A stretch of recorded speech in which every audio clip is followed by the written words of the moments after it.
Thank you, Lord Jesus. குறைவில்லாமல் நடத்தினீரே, தடையெல்லாம் நீரகற்றினீரே. குறைவில்லாமல் நடத்தினீரே, தடையெல்லாம் நீரகற்றினீரே.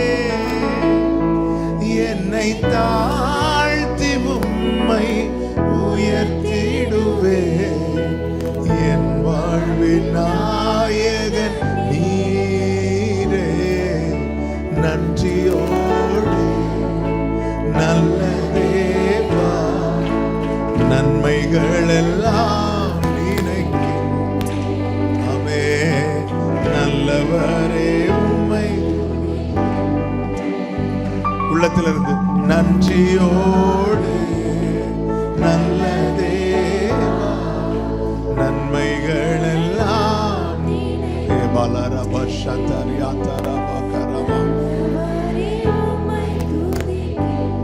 ஆமென். 13வது சங்கீதத்துல தாவீது அழுவார் பாருங்க. எதுவரைக்கும் மறந்திருப்பீர் அப்படின்னு கேட்பார். எதுவரைக்கும் மறந்திருப்பீர், இப்படிதான் ஆரம்பிப்பார். சொல்லிட்டு எப்படி முடிப்பார்னா, கர்த்தர் எனக்கு நன்மை செய்தபடியா அவரை பாடுவேன். ஹல்லேலூயா. இந்த சங்கீதம்னு டைட்டில் கொடுத்தாலும் நிறைய சங்கீதங்கள்ல பார்த்தாலே தெரியும் அவர் அழுதுட்டு தான் இருப்பார். ஆனா அழுதுட்டு முடிக்க மாட்டார் அவரு. ஆமென். அழணும்னு தான் வருவாரு. ஆமென். தான் நடந்து வந்த பாதைகள், இப்பொழுது இருக்கிற பிரச்சனைகள், இதெல்லாம் சொல்லி அழணும்னு தான் தேவ சமூகத்துல தாவீது பல நேரத்துல வருவது. ஆனா அந்த கண்ணீர் அப்படியே களிப்பா மாறிட்டே இருக்கும். எப்ப தெரியுமா? அவர் நடத்தினதை நினைக்கும் போது, அவர் கூட வருவதை நினைக்கும் போது, அவர் விலகாமல் இருப்பதை நினைக்கும் போது. ஆமென். நிறைய அழணும், நிறைய அழணும். அப்பா சமூகத்துல வந்து நிறைய அழணும். என் பிரச்சனையை சொல்லி அழணும், என் கஷ்டத்தை சொல்லி அழணும். இப்படிதான் தாவீது உள்ள வருவார். நாம கூட பல நேரத்தில் அப்படிதானே. ஆமென். கர்த்தர் நல்லவர். வேதத்துல சொல்லப்பட்டிருக்கிறது, எப்பொழுதும் சந்தோஷமா இருங்கள். அடுத்த வார்த்தை, எல்லாவற்றிலையும் ஸ்தோத்திரம் செய்யுங்கள். அடுத்த வார்த்தை, இடைவிடாமல் ஜெபம் பண்ணுங்கள். எப்பொழுதும் சந்தோஷமா இருங்கள், எல்லாவற்றிலையும் ஸ்தோத்திரம் பண்ணுங்கள், இடைவிடாமல் ஜெபம் பண்ணுங்கள். இதுவே உங்களை குறித்த அந்த மைக்கு கொடுக்குறீங்களா? அந்த மைக்கு கொடுக்குறீங்களா?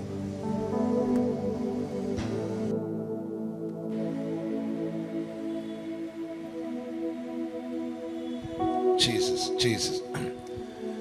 இதுவே உங்களை குறித்த பிதாவின் சித்தமாய் இருக்கிறது.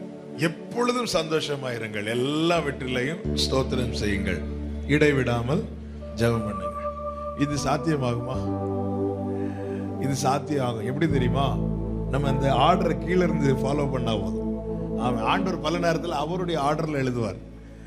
நாம வந்து நமக்கு எப்படி ஃபாலோ பண்ண முடியும் அப்படி ஃபாலோ பண்ணா இது சாத்தியமாகும். புரியும்படி சொல்றேன். கர்த்தரை காத்திருக்கிறவர்களோ புது பலன் அடைந்து செட்டைகளை அடித்து உயர எழும்புவார்கள். அவர்கள் ஓடினாலும் நடந்தாலும். இது என்ன ஆர்டர்? முதல்ல எப்படி நடக்குன்னு தானே நம்ம யோசிப்போம், அப்புறமா ஓடுவோம், அதுக்கப்புறம் தான் பறப்போம். அவர் பல நேரத்தில் அவருடைய ஆர்டர்ல சொல்லுவார்ல, முதல்ல பறக்கிறது, அப்புறம் ஓடுறது, அதுக்கப்புறம் நடக்கிறது. ஏமே கர்த்தர் நல்லவர். எப்பொழுதும் சந்தோஷமாயிருங்கள், எல்லாவற்றிலையும் ஸ்தோத்திரம் செய்யுங்கள், இடைவிடாமல் ஜெபம் பண்ணுங்க. இது எப்படி சாத்தியாகும்னா, சாத்தியாகும் இந்த ஆர்டர் அப்படி கீழே இருந்து ஃபாலோ பண்ணா போதும். என்ன? இடைவிடாம ஜெபம் பண்ணணும். அப்படின்னு அழணுமா? வந்து உக்காந்துருங்க. ஏதாவது சொல்லணுமா? உள்ளம் ஏங்குதா? வந்து உக்காந்துருங்க. இப்படி நீங்க ஜெபம் பண்ண ஆரம்பிச்சீங்கன்னா இந்த ஜெபம் அப்படியே துதியா மாறிட்டே இருக்கும். ஆமென். இதுதான் சங்கீதக்காரன் சொல்கிறான், என் புலம்பலை ஆனந்த களிப்பாக மாற பண்ணினேன். ஹல்லேலூயா, ஹல்லேலூயா, ஹல்லேலூயா. நல்ல கையை தட்டி ஆமென், ஆமென், ஹல்லேலூயா. இந்த ஜெபம் அப்படி துதியா மாறும் பாருங்க. இந்த துதி எழும்ப எழும்ப எழும்ப அநேக ஸ்தோத்திரங்களினாலே கிருபை அடுத்து சொல்ல வைப்பார் ஆண்டவர். உம்முடைய கிருபையிலே களிகூர்ந்து மகிழுகிறேன். ஹல்லேலூயா, ஆமென். எனவே எப்பவுமே ஜெபிக்கிறவங்க தான் துதிக்க முடியும், துதிக்கிறவங்களுக்கு தான் மகிழ முடியும். கர்த்தர் அப்படிப்பட்ட கிருபைகளை தந்து நடத்துவாராக. கர்த்தர் நடத்தி வந்த பாதைகளை திரும்பி பாருங்கள். ஆமென். ஒன்றுமில்லாய்மையில் இந்த அற்பமான ஆரம்பத்தை யார் அசட்டை பண்ணலாம்? ஹல்லேலூயா. அற்பமான ஆரம்பத்தை யார் அசட்டை பண்ணலாம்? துவங்கினது கர்த்தரானபடியினாலே இந்த ஓட்டம் இன்னும் ஓடிக்கொண்டே இருக்கிறது. காரணம், துவங்கினது கர்த்தர். துவங்கினது யாருன்னு தெரியும். ஆமென். எல்லாரும் சேர்ந்து இந்த கோரஸை பாடி ஆண்டவருக்கு மகிமை செலுத்துவோமா? நன்றியோடு நல்ல தேவா, நன்மைகள் எல்லாம் நினைக்கின்றே, நல்லவரே உம்மை துதிக்கின்றே. நன்றியோடு நன்மைகள் எல்லாம் நினைக்கின்றே, நல்லவரே உம்மை துதிக்கின்றே. குறைவில்லாமல் நடத்தினீரே, தடையெல்லாம் நீராகற்றினீரே. குறைவில்லாமல் தடையெல்லாம் ரெண்டு கைகளை உயர்த்தி சொல்லுங்க. என்னை தாழ்த்தி உம்மை உயர்த்திடுவே, என் வாழ்வின் நாயகன் நீரே. நன்றியோடு glory. நன்மைகள் எல்லாம் நினைக்கின்றேன், நல்லவரே உம்மை துதிக்கின்றேன். நன்றியோடு நன்றியோடு நீங்க இருக்கிறீங்க ஆண்டவரே, கூட இருக்கிறீங்க ஆண்டவரே. எனக்கு செய்ய வேண்டியது செஞ்சுட்டு தான் இருக்கிறீங்க ஆண்டவரே. Love you Jesus. உயர்விலும் உயர்விலும் தாழ்விலும் என் துணையாக வந்தீரே, நிறைவிலும் என் குறைவிலும் என் நம்பிக்கையானவரே. நீங்க பாடுங்க. உயர் தாழ்விலும் என் துணையாக வந்தீரே, நிறைவிலும் என் குறைவிலும் என் நம்பிக்கையானவரே. கைகளை உயர்த்தி எல்லா நட்சத்திரங்கள் பெயர் அறிந்தவரே, என் முகத்தை உம் கையில் வரைந்தவரே, என்னை மறவாமல் நினைப்பவரே. நன்றியோடு நல்ல தேவா, நன்மைகள் எல்லாம் தேங்க்யூப்பா. நல்லவரே உம்மை துதிக்கின்றேன். நன்றியோடு நன்றியோடு நல்ல தேவா, நன்மைகள் நன்மைகள் எல்லாம் நல்லவரே. சொல்லுமா. சோதனையில் வேதனையில், சோதனையில் வேதனையில் என் பக்கமாய் நிற்கிறாரா? ஆமென். முன்னும் பின்னும் பாதுகாக்கும் நல் கோட்டையாயிருப்பவரே. சோதனையில் என் பக்கமாய் முன்னும் பின்னும் ஜீசஸ்.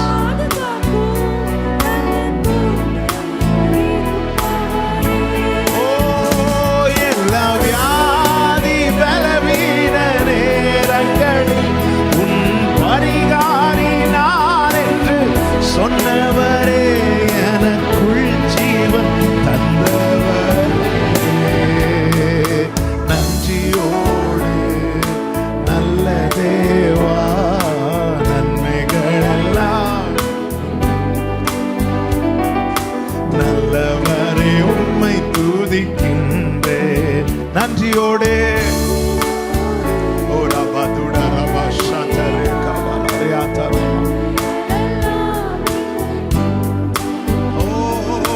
நல்லவரே.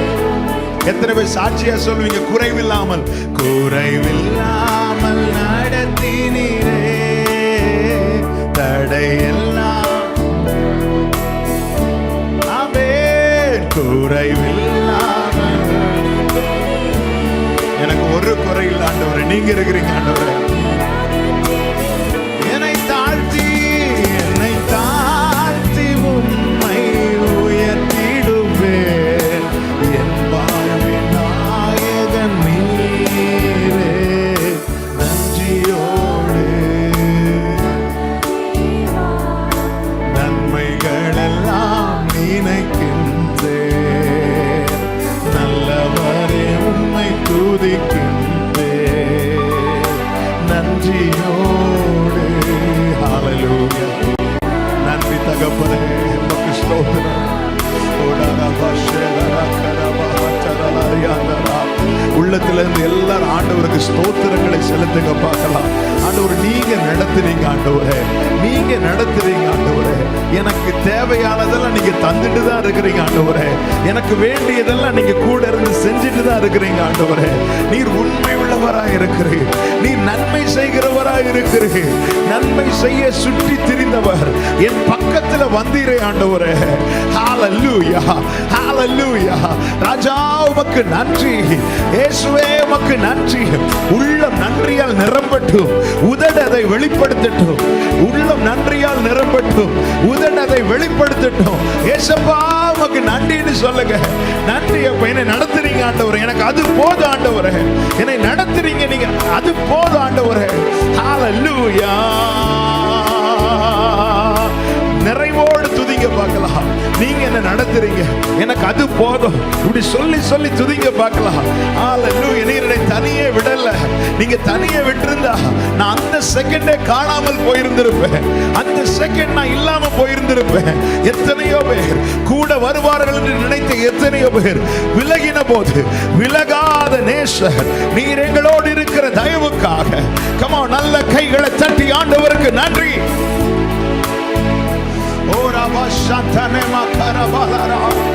உள்ளம் நன்றியால் நிரம்புவதாக. இதுவரை நடத்தினவர் 2019 வரை நடத்தினவர் தான். இந்த 2020 காண செய்தது உண்டானால் இந்த 2020 நடத்த அவருக்கு முடியும். காலங்களுக்கு ஏற்றார் போல் தன்னை மாற்றுகிறவர் அல்ல, தனக்கு ஏற்றார் போல் காலங்களை மாற்றுகிறவர், காலங்களை சமயங்களை மாற்றுகிறவர். நான் ஆராதிக்கிற தேவன் என்கிற நிச்சயம் உள்ளவர்கள் நல்ல கைகளை தட்டி ரபல ரப Sankara மக்கட ரப ரிபலரியாந்தரே. Oh, we praise you Jesus. Amen. Thank you Holy Spirit. நன்றி தகப்பனே. ஆமென், ஆமென், ஆமென், ஆமென், ஆமென். நன்றி அப்பா. உம்மை நம்பி இருக்கிறோம் ஆண்டவரே. உம்மை நம்பினவர்கள் வெட்கப்பட்டு போனது இல்லை ஆண்டவரே. உம்மை நோக்கி பார்த்தவர்கள் முகங்கள் எல்லாம் பிரகாசித்தது, பிரகாசித்தது. சங்கீதத்தில் 34 இப்படி சொல்லப்பட்டிருக்கிறது, அவர்கள் அவரை நோக்கி பார்த்து பிரகாசம் அடைந்தனர், அவர்கள் முகங்கள் வெட்கப்பட்டு போனதில்லை. அடுத்த வார்த்தை, இந்த ஏழை கூப்பிட்டார், இந்த ஏழை கூப்பிட்டார். அவர்கள் அவரை நோக்கி பார்த்து பிரகாசம் அடைந்தனர் என்ற வார்த்தை ஆமா எனக்கு முன்னிருந்தவர்கள் சொல்ல நான் கேட்ட சாட்சி. ஆமென். ஆனா இந்த ஏழை கூப்பிட்டான் என்று சொன்ன வார்த்தை இது நான் சொல்லுகிற சாட்சி. ஹல்லேலூயா. என்னை சாட்சி கேட்க மட்டும் இல்ல, என்னை சாட்சியாகவும் தேவன் வைத்திருக்கிறார் சொல்றவங்க. ஹல்லேலூயா, ஹல்லேலூயா. அவர்கள் நோக்கி பார்த்து, என் தகப்பன் நோக்கி பார்த்து பிரகாசம் அடைந்தது நான் கேட்ட சாட்சி. நான் இப்பொழுது சொல்வேன், நான் நோக்கி பார்த்து பிரகாசம் அடைகிறேன். இந்த ஏழை கூப்பிட்டா கர்த்தர் கேட்டார்னு சொல்லுகிறவர்கள் நல்ல கைகளை தட்டி ராபா கரபா சந்தரா ஏ மாமா மலரியாத்தரே. ஹல்லேலூயா. கம்ப்ளீட்டா சரண்டர் பண்ணுங்க பார்க்கலாம், முழுவதுமா அர்ப்பணிக்க பார்க்கலாம். அவரால் மட்டுமே கூடும், அவரால் கூடாதது ஒன்றுமில்லை. ஹல்லேலூயா. ஆண்டவர் சொல்வார்ல பவுல்ட்ட, உன் பலவீனத்தில் என் பலன் பூரணமாய் விழும். அப்படின்னு என்ன அர்த்தம்? நீ ஒதுங்கு, நான் செய்யறேன்ல, வா நம்ம ரெண்டு பேரும் சேர்ந்து செய்வோம். ஹல்லேலூயா. ஆமென். இப்போ என்னால இது தூக்க முடியும் வைங்க, இது தூக்க மாட்டேன், என்னால இது தூக்க முடியும். ஆனா எனக்கு ஒரு ஆசை, நானும் எனக்கு ஒரு 3 வயசுல ஒரு பிள்ளை இருக்கா, நாங்க 2 பேரும் சேர்ந்து தூக்கணும்னு எனக்கு ஆசை. அப்ப அவளையும் பிடிக்க சொல்றேன், நானும் பிடிக்கிறேன். இது தூக்கியாச்சு. பார்க்குறவங்களுக்கு எப்படி தெரியும்? நானும் என் பிள்ளையும் சேர்ந்து தான் தூக்குறோம் அப்படின்னு. ஆனா உண்மையில யாருடைய பலத்தில் இது எழும்பிச்சு தெரியுமா? இப்படிதான் அவர் நம்ம கூட வேலை செய்வார். நான் கேட்கிறேன், மீதியானியரை அடிக்க கிதியோன் பட்டயம் ஒண்ணு எடுத்துட்டு போல நல்லாவே தெரியும். ஒரு கையில எக்காலம் இருக்கு, இன்னொரு கையில தீவெட்டி இருக்கு. அப்போ சொல்ற கர்த்தருடைய பட்டயம், கிதியோன் பட்டயம். அங்க பிரச்சனை பெருசாயிட்டு அங்க ஆண்டருடைய வல்லமை இறங்குச்சு, கரம் வெளிப்பட்டுச்சு, அவ்வளவு பேர் அவுட். இதுக்கு கண்டிப்பா கிதியோன் அங்க அனுப்பிதான் ஆகணுமா? கண்டிப்பா. கிதியோன் இங்க இருக்கும் போது அங்க இதே வேலை அங்க பண்ணிருக்க முடியுமா? முடியாதா? முடியும். நம்ம ஜெபிச்சா மட்டும்தான் ஆண்டவர் கிரியை செய்ய முடியுமா? நம்ம ஜெபிக்காம அவருக்கு செய்ய முடியாதா? முடியும். ஆனா ஆண்டவர் அவருடைய பிள்ளைகளோடு இணைந்து தம்முடைய காரியத்தை நடப்பிக்க விரும்புகிறார். பரலோகத்தின் தேவன் எங்களுக்கு காரியத்தை கைகூடி வர பண்ணுவார், நாங்கள் எழுந்து கட்டுவோம். ஆமென். ஹல்லேலூயா. 2 கைகளை உயர்த்தி சொல்லுங்க, எல் ஷடாய் சர்வ வல்லவரே, எல்லாம் செய்பவரே, இல்லாதவைகளை வரவழைப்பவரே, எல் ஷடாய், எல் ஷடாய் சர்வ வல்லவரே, எல்லாம் செய்பவரே,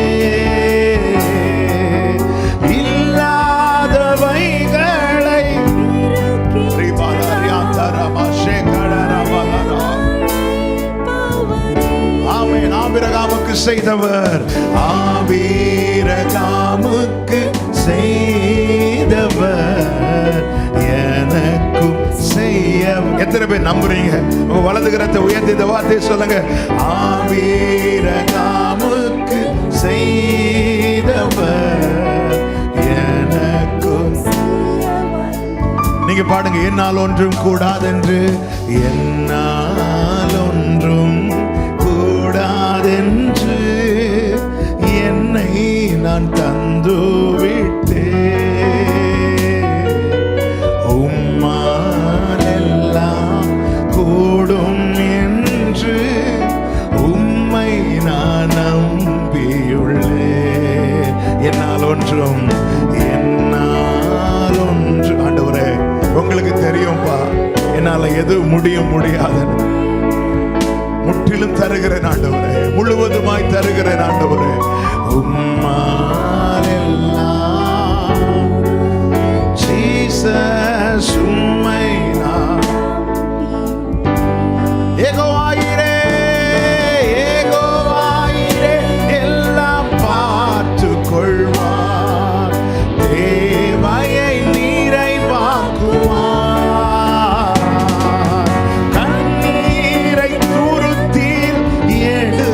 வைத்து ஏற்றதாய் பலன் தருவார். ஏகோவாயிரே, ஏகோவாயிரே, ஓரபா கரபா ஷதரியால ரபா கடரபா, ஆமென். கண்ணீரை bless your name Father. ரபா கபல ரபா ஷதரியா. அந்நாளை கழிப்பாய், அந்நாளை கழிப்பாய். நம்புறவங்க அறிக்கை செய்ய, என்னையும் மாற்றிடுவார். ஆமென், ஆமென், ஹல்லேலூயா. கர்த்தர் சொன்னார்ல, எல்லாவற்றுக்கும் காலம் உண்டு. அழ ஒரு காலம் உண்டு, ஆனால் நகைக்கு ஒரு காலம் உண்டு.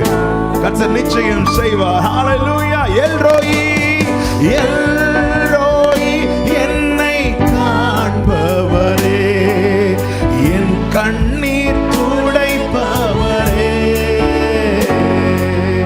கருமுதலாய் என்மேல் கண் வைத்து நன்மைகள் செய்பவரே. பாடுங்க, எல்ரோயி,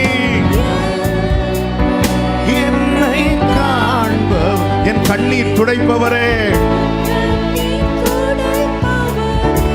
கருமுதலா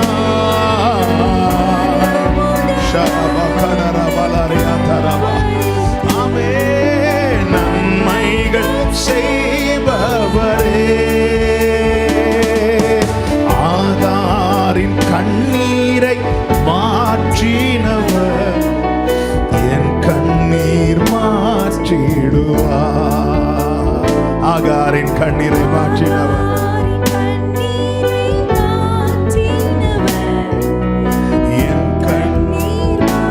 ரெண்டு கைகளை விரித்து உயர்த்தி கண்களை மூடி என்னால் ஒன்றும் என்னை தந்துவிட்டேன்,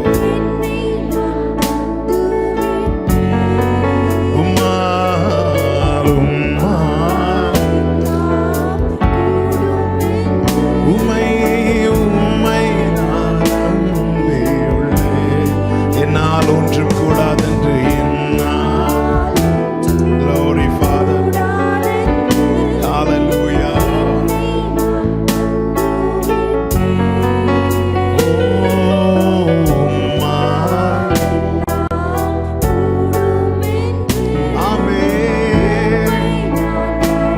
கடைசியாய் ரெண்டு கைகளை வைத்து சொல்லுங்க, ஏசையா ஏசையா உம்மைத்தானே என் முன்னே நிறுத்தியுள்ளேன், ஏசையா என் முன்னே ஒரு விசை கூட ஏசையா ஏசையா. Glory Father, Amen, Amen, Jesus.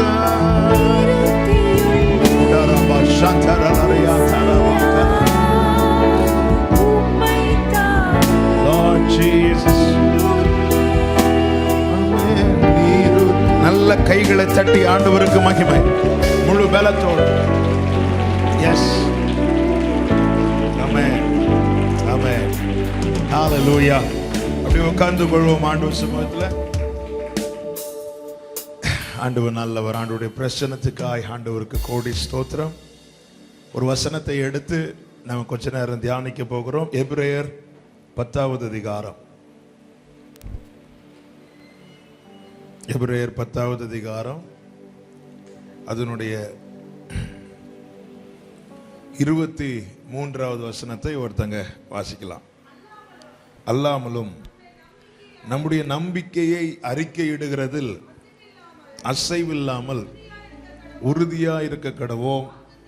வாக்குத்தத்தம் பண்ணினவர் உண்மையுள்ளவரா இருக்கிறாரே. கைகளை உயர்த்தி ஆமேன் சொல்லுங்க. ஆமேன். எல்லாரும் வேதத்தை எடுத்து எல்லாரும் என் கூட சேர்ந்து இந்த வார்த்தையை வாசிப்பீங்களா? எல்லாரும் எடுத்துட்டீங்களா? 307வது பக்கம் புதிய ஏற்பாட்டில். ஆமேன். எல்லாரும் சேர்ந்து சத்தமாக ஆமேன். என்னுடைய நம்பிக்கை உங்கள் நம்பிக்கை என்றல்ல, நம்முடைய நம்பிக்கை என்று இருக்கிறபடினாலே நம்ம எல்லாருமே சேர்ந்து வாசிக்கலாம். எல்லாரும் சேர்ந்து வாசிக்கலாமா? அல்லாமலும் நம்முடைய நம்பிக்கையை அறிக்கையிடுகிறதில் அசைவில்லாமல் உறுதியாயிருக்க கடவோம். வாக்குத்தத்தம் பண்ணினவர் உண்மையுள்ளவரா இருக்கிறாரே. கைகளை உயர்த்தி ஹல்லேலூயா. ஒரு நிமிடம் அந்த வசனத்துக்கு மேல கையை வச்சு, ஆண்டவரே இன்னைக்கு கர்த்தர் எங்க கூட பேசுவீராக. எல்லாரும் இயேசுவின் நாமத்துல ஜெபிக்கிறோம். ஆண்டவரே அப்பா, நீர் நல்லவர் ஆண்டவரே, நீர் எங்களோடு பேசுகிறவர் ஆண்டவரே. நீங்க பேசலைன்னா நாங்க இல்ல ஆண்டவரே. கர்த்தர் இந்த நாளிலே நீர் உம்முடைய சமூகத்தில் அழைத்து கொண்டு வந்திருக்கிற ஒவ்வொருவரோடு கர்த்தர் பேசுவீராக, கர்த்தர் இடைபடுவீராக. உம்முடைய நாமம் மாத்திரம் மகிமைப்படுவதாக. இயேசுவின் நாமத்தில் பிதாவே, ஆமென், ஆமென். நம்பிக்கையை அறிக்கை செய்வதில் அசைவில்லாமல் உறுதியா இருக்க கடவோம். வாக்குத்தத்தம் பண்ணினவர் உண்மை உள்ளவராய் இருக்கிறாரே. இன்று பகல்ல பேசும்படி இன்னொரு வார்த்தையை தான் நேற்று தியானித்து என்னுடைய நோட்டில் எழுதி வைத்து வந்து கொண்டிருந்தேன். ஆனால் அந்த வேளை ஆவியானவர் இந்த வார்த்தையை நினைவில் கொண்டு வந்து பேச வைக்கும்படி ஏவினார். உடனே சில காரியங்களை காரில் இருக்கும்போதே தியானித்து அது அவ்வளோத்தையும் நோட் பண்ணிட்டு, மொபைலில் நோட் பண்ணிட்டு வந்தேன். எனவே இன்னைக்கு நாங்கள் மத்தியில் பேச போகிறது பிரசங்கம் அல்ல, கர்த்தர் நினைவில் வைத்த சில காரியங்கள். நம்பிக்கையை அறிக்கை செய்யணும். நம்பிக்கை அறிக்கை செய்வதில் அசைவில்லாமல் உறுதியாக இருக்க கடவோம். வாக்குத்தத்தம் பண்ணினவர் உண்மை உள்ளவரா இருக்கிறார். ஒரு காரியத்தை நான் ஆரம்பத்தில் சொல்றேன், அவர் உண்மை உள்ளவர், அதுல எந்த மாற்றமும் இல்லை. ஆனா அவர் உண்மை உள்ளவர் என்பதற்கு நான் சாட்சியா நிக்கணும். அதுக்கு தான் தேவன் இந்த வார்த்தையை நமக்கு கொடுத்திருக்கிறார். அவர் உண்மை உள்ளவர் என்பதற்கு ஆண்டவர் சமூகத்தை தேடி வந்திருக்கிற ஒவ்வொருவரும் சாட்சியா நிக்கணும். ஹல்லேலூயா. நம்ம ஏதோ ஒரு சூழ்நிலையில நிச்சயமா எல்லாருமே இந்த வார்த்தைகளை அறிக்கை செய்திருப்போம். என்ன நம்பிக்கை, எந்த வார்த்தையை தேவன் நமக்கு நம்ப பண்ணி இருக்கிறாரோ அதை நாம் அறிக்கை செய்திருப்போம். ஏன் ஜனவரி 1ஆம் தேதி நம்ம ஒரு வார்த்தையை அறிக்கை செய்வோம். என்ன வார்த்தை? நமக்கு தேவன் கொடுத்த வாக்குத்தத்தத்தை அறிக்கை செய்வோம். அந்த வார்த்தை நல்ல கவனிங்க, அது நிறைவேறும் போது வாக்குத்தத்தம் பண்ணினவர் உண்மை உள்ளவர் என்பதை என்னை உங்களை கர்த்தர் இந்த பூமியில அடையாளமாய் நிறுத்த விரும்புகிறார். ஹல்லேலூயா. தேவன் பல நேரத்தில் ஆண்டவர் இந்த ஒட்டுமொத்த மனுக்குலத்தையும் ரட்சிக்க ஒரு செகண்ட் போதுமானது. ஒரு செகண்ட் போதுமானது. ஒரு யோனாவை தூக்கி போட்டாங்க, கப்பல்ல இருந்து கடல்ல தூக்கி போட்டதும் கடல் அமைதலாயிட்டு இல்ல. அதுவரை ஜனங்கள் எல்லாரும் தங்கள் தங்கள் தேவனை நோக்கி கூப்பிட்டு கொண்டிருந்தார்கள். அந்த ஒரே ஒரு இன்சிடென்ட்ல, அந்த ஒரு சிச்சுவேஷன் மாறினதும் கப்பல்ல இருந்து அத்தனை பேருமே கர்த்தரே தேவன் என்று கூப்பிட ஆரம்பிச்சாங்க. ஹல்லேலூயா. பாகாலை வழிபட்டு கொண்டிருந்தவர்கள் ஒரே ஒரு அக்கினி இறங்கிச்சு, அத்தனை பேரும் கர்த்தரே தேவன் என்று சொல்ல ஆரம்பித்தார்கள். அக்கினி நடுவில் சாத்ராக் மேஷாக் ஆபேத்நேகோடு கூட கர்த்தர் இறங்கி நடந்து வந்ததை நேபுகாத் நேச்சர் கண்கள் கண்டது. பாபிலோன் முழுவதும் கர்த்தரே தேவன் என்று பிரகடனப்படுத்தினான். அப்படின்னு என்ன அர்த்தம்? தேவனுக்கு இந்த பூமியில மாற்றத்தை கொடுக்க ஒரு செகண்ட் போதுமானது. ஆண்டவர் ஒட்டுமொத்த மனுக்குலத்தும் கர்த்தரே தேவன் என்பதை அறிய ஒரு நிமிடம் என்பது பெருசு ஆண்டவருக்கு. அவ்வளோ பெரிய தேவன். அப்படிப்பட்ட தேவன் இந்த பூமியிலே தம்முடைய ஒவ்வொரு இயல்பையும், தம்முடைய ஒவ்வொரு வல்லமையும், கிரியைகளையும் அவர் எப்படிப்பட்டவர் என்பதை உலகுக்கு வெளிப்படுத்த, பூமியில வெளிப்படுத்த தேவன் நம்மை அடையாளமாக வைத்திருக்கிறார். ஆமென். அடையாளமாய் வைத்திருக்கிறார். நம்பிக்கையை அறிக்கை செய்ய ஒரு காரியம் நிச்சயம் இந்த 2020 ஆரம்பத்திலே உங்களுக்கு சொல்லுகிறேன், கர்த்தர் உங்களை நம்ப பண்ணின வசனங்களை நீங்க அறிக்கை செய்ய ஒரு காரியத்தை நிச்சயித்துக் கொள்ளுங்கள், உறுதிப்படுத்திக் கொள்ளுங்கள். அவர் உண்மை உள்ளவர் என்பதை என் வாழ்க்கையில ப்ரூவ் பண்ண போகிறார். எத்தனை பேர் விசுவாசிக்கிறீங்க? எத்தனை பேர் நம்புறீங்க? வாக்குத்தத்தம் பண்ணினவர் உண்மை உள்ளவர் என்பதற்கு இந்த மதுரை பட்டணத்தில் கர்த்தர் என்னை அடையாளமாய் நிறுத்த போகிறார். என் குடும்பத்தில் கர்த்தர் அடையாளமாய் நிறுத்த போகிறார். இந்த சபையை கர்த்தர் அடையாளமாய் நிறுத்த போகிறார். ஆமென் சொல்லுங்க பார்க்கலாம். நம்பிக்கையை அறிக்கை செய்ய வேண்டும். முதல்ல நம்பிக்கையை அறிக்கை செய்யணும்னா நம்ம என்ன செய்யணும் அப்படின்னா, முதல்ல நம்பணும். ஆமா, எதை அறிக்கை செய்யணும்? நம்பிக்கை அறிக்கை செய்யணும்னா முதல்ல நம்ம நம்பணும். யாரை நம்பணும்? ஹல்லேலூயா. வேதம் தெளிவாய் சொல்லுகிறது, நாசியிலே சுவாசமுள்ள மனுஷனை நம்புவதை விட்டு விடுங்கள். நாசியிலே சுவாசமுள்ள மனுஷனை நம்புவதை விட்டு விடுங்கள். ஆமென். அப்ப யாரை நம்ப வேண்டும்? 146வது சங்கீதத்திலே அழகான ஒரு வார்த்தை இருக்கிறது. 5வது வசனம், யாக்கோபின் தேவனை தன் துணையாக கொண்டிருந்து தன் தேவனாகிய கர்த்தர் மேல் நம்பிக்கையை வைக்கிறவன் பாக்கியவான். பாக்கியவான், பாக்கியவான். தன் தேவனாகிய கர்த்தர் மேல் நம்பிக்கை வைக்கிறவன் பாக்கியவான். ஒரு சில வசனங்களை நான் வேகமா சொல்லிட்டு சில காரியங்களை உங்களோடு கூட பகிர்ந்து கொள்ள விரும்புகிறேன். ஆமென். அப்போ தேவன் மேல நம்பிக்கை வைக்கணும். அதுல மாற்றமே கிடையாது. எந்த மனுஷன் மேல நம்பிக்கை வைக்க கூடாது. ஆமா, உங்க முன்னாடி நின்று நான் இப்போ ஒரு பெரிய பிரசங்கம் பண்ணிட்டு போனேன்னா, அப்போ இவர் நல்ல பிரசங்கம் பண்றாரு அல்லது இவர் இப்படி சொன்னாரு அப்படி சொல்லிட்டு நம்பிக்கையை தப்பி தவறி கூட பிரசங்கம் பண்றவங்க மேல வைக்க கூடாது. ஆமென். மனுஷ சத்தமா கேட்கும் வரைக்கும் நமக்கு இந்த வார்த்தைகள் பேலன்ஸ் செய்யாது. இது நம்மால் சுதந்திரிக்க முடியாது. ஹல்லேலூயா. தேவன் யாரை கொண்டும் அவருடைய மெசேஜை சொல்ல முடியும். இஸ்ரவேலுக்கு பிலேயாமை கொண்டு ஆசீர்வாதத்தை கூறினார். இஸ்ரவேலை ஆசீர்வதிப்பதை கர்த்தருக்கு பிரியம் என்று. ஆனால் பிலேயாமுக்கு ஒரு கழுதையை கொண்டு உணர்த்தினார்ல. 3000 ஜனங்கள் ரட்சிக்கப்பட பேதுருவை ஒரு சிறந்த பிரசங்கியாரை முன்னாடி நிறுத்தினார். ஆனா பேதுரு ரட்சிக்கப்பட ஒரு சேவல காலையில கூவ வச்சார். என் ஆண்டவருக்கு எனக்கு ஒரு மெசேஜ் ஆண்டவர் கன்வே பண்ணணும்னு நினைச்சிட்டாருன்னா அது யாரை கொண்டும் என் ஆண்டவருக்கு என்னோட பேச வைக்க முடியும். என் ஆண்டவர் அவ்வளவு பெரியவர். ஹல்லேலூயா. அப்ப நம்முடைய நம்பிக்கை யார் மேல வைக்கணும் அப்படின்னா தேவனாகிய கர்த்தர் மேல வைக்கணும்.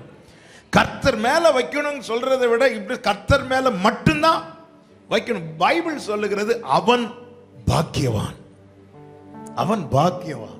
அப்ப தேவனை நம்புகிறவன் பாக்கியவான் அப்படின்னு என்ன அர்த்தம்? அந்த நம்பிக்கை கெட்டு போகாது, அந்த நம்பிக்கை வீண் போகாது, அந்த நம்பிக்கை ஏமாற்றத்தை கொடுக்காது. அவன் பாக்கியவான், அவன் தான் பாக்கியவான், அவன் தான் ஆசீர்வதிக்கப்பட்டவன். மீது எல்லா நம்பிக்கையுமே மாறும். ஹல்லேலூயா. தேவனாகிய கர்த்தர் மேல நம்பிக்கை வைக்கணும். எப்படிப்பட்ட நம்பிக்கையை வைக்கணும்?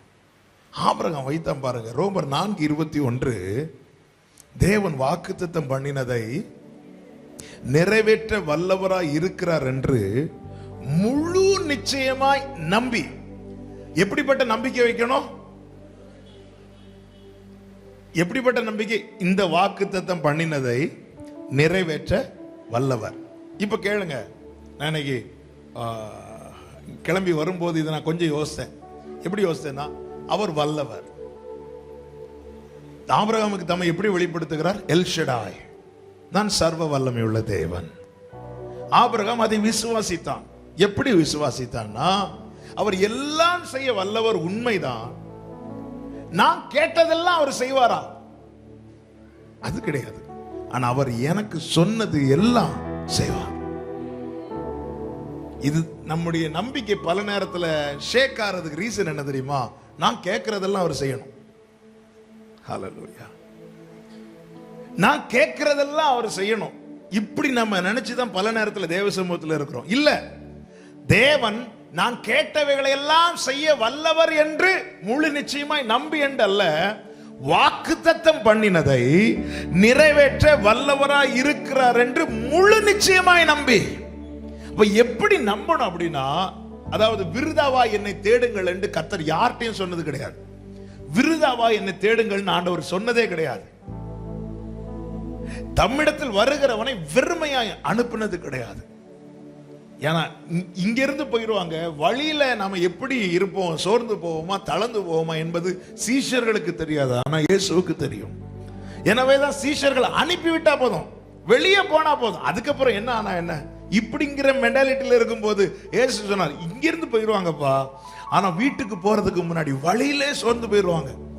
அப்ப தேவ சமூகத்திலிருந்து போனதுக்கு அப்புறம் இங்கிருந்து நம்ம போகும்போது இங்க இருக்கிறவங்க கண்களுக்கு எல்லாம் மறைஞ்சு போயிடுவோம், ஆனா அவர் கண்ணுக்கு மறைய மாட்டோம்.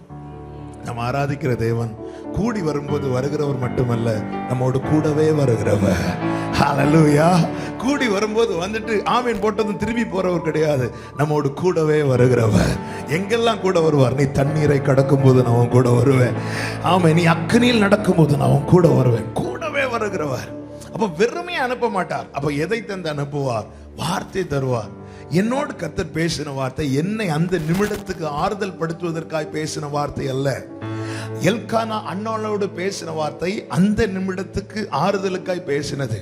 10 பிள்ளைகளை பார்க்கல நீ எனக்கு அதிகம் அல்லவா என்பது அந்த நேரம் அழுதுட்டு இருக்கிறவளை ஆறுதல் படுத்தணும், அந்த நேரம் ஆறுதல் படுத்த பேசின வார்த்தை. ஆனால் கர்த்தர் ஏலியை கொண்டு அண்ணாளோடு பேசின வார்த்தை அந்த நிமிடம் ஆறுதல் படுத்துவதற்காக மட்டுமல்ல. வேதம் சொல்லுகிறது, அதன் பிறகு அவள் துக்க முகமாய் இருக்கவில்லை. அப்படின்னு என்ன அர்த்தம்? அந்த வார்த்தை கிரியை செய்ய ஆரம்பித்தது.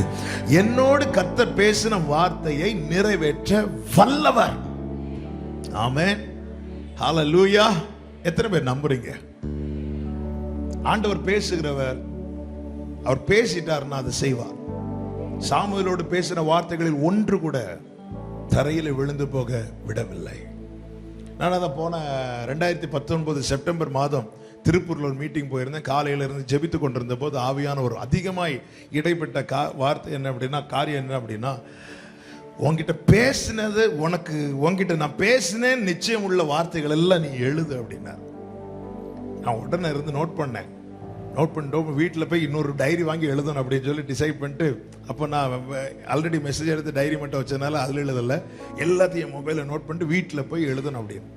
எழுதிட்டு பார் அப்படின்னா எழுதிட்டு பார்த்தா ஒவ்வொரு வார்த்தையுமே எல்லாம் சேர்ந்து ஒரே அர்த்தத்தை தான் கொடுக்கும். ஆபிரகாம்கிட்ட அப்படிதாங்க பேசியிருப்பார். 12வது அதிகாரத்தில் கூப்பிடுவார், என்ன 75வது வயசுல கூப்பிடுவார், என்ன சொல்லி கூப்பிடுவார், உன் சந்ததியை நான் ஆசீர்வதிப்பேன். சரி, ஓகே, இந்த வருஷத்துக்கான வாக்குத்தத்தம். நேரம் வந்தாச்சு. லோத்தையும் கூட்டிகிட்டே வருவார். ஏன்னா லோத்து ஆபிரகாம் வீட்டில் வளர்ந்த பையன், ஆபிரகாமுக்கு பிள்ளைங்க இல்லை. ஒருவேளை ஆபிரகாம் நினைச்சிருக்கலாம், என்ன நினைச்சிருக்கலாம், ஒருவேளை லோத்தை வச்சு சொல்லியிருப்பாரோ தெரியாது. ஏன்னா லோத்துடைய சித்தப்பா அல்ல ஆபிரகாம், ஆபிரகாமுடைய அண்ணன் மகன் தான் லோத். ஒருவேளை வீட்டிலே வளர்றது, ஏன்னா லோத்தினுடைய தகப்பன் இறந்து விட்டார், ஆபிரகாமின் தகப்பன் இறந்து விட்டார். அப்ப லோத்து ஆபிரகாம் வீட்டிலேயே வளர்றான், ஆபிரகாமுடைய கேர் ஆஃப்லயே வளர்றான். அப்படி கூட நினைச்சு கூட்டிட்டு வந்திருக்கலாம். 13வது அதிகாரத்தில் லோத் ஆபிரகாமை விட்டு பிரிந்து போகிறான். பிரிந்து போன ஒரு கர்த்தர் ஆபிரகாமோடு பேசுகிறார்.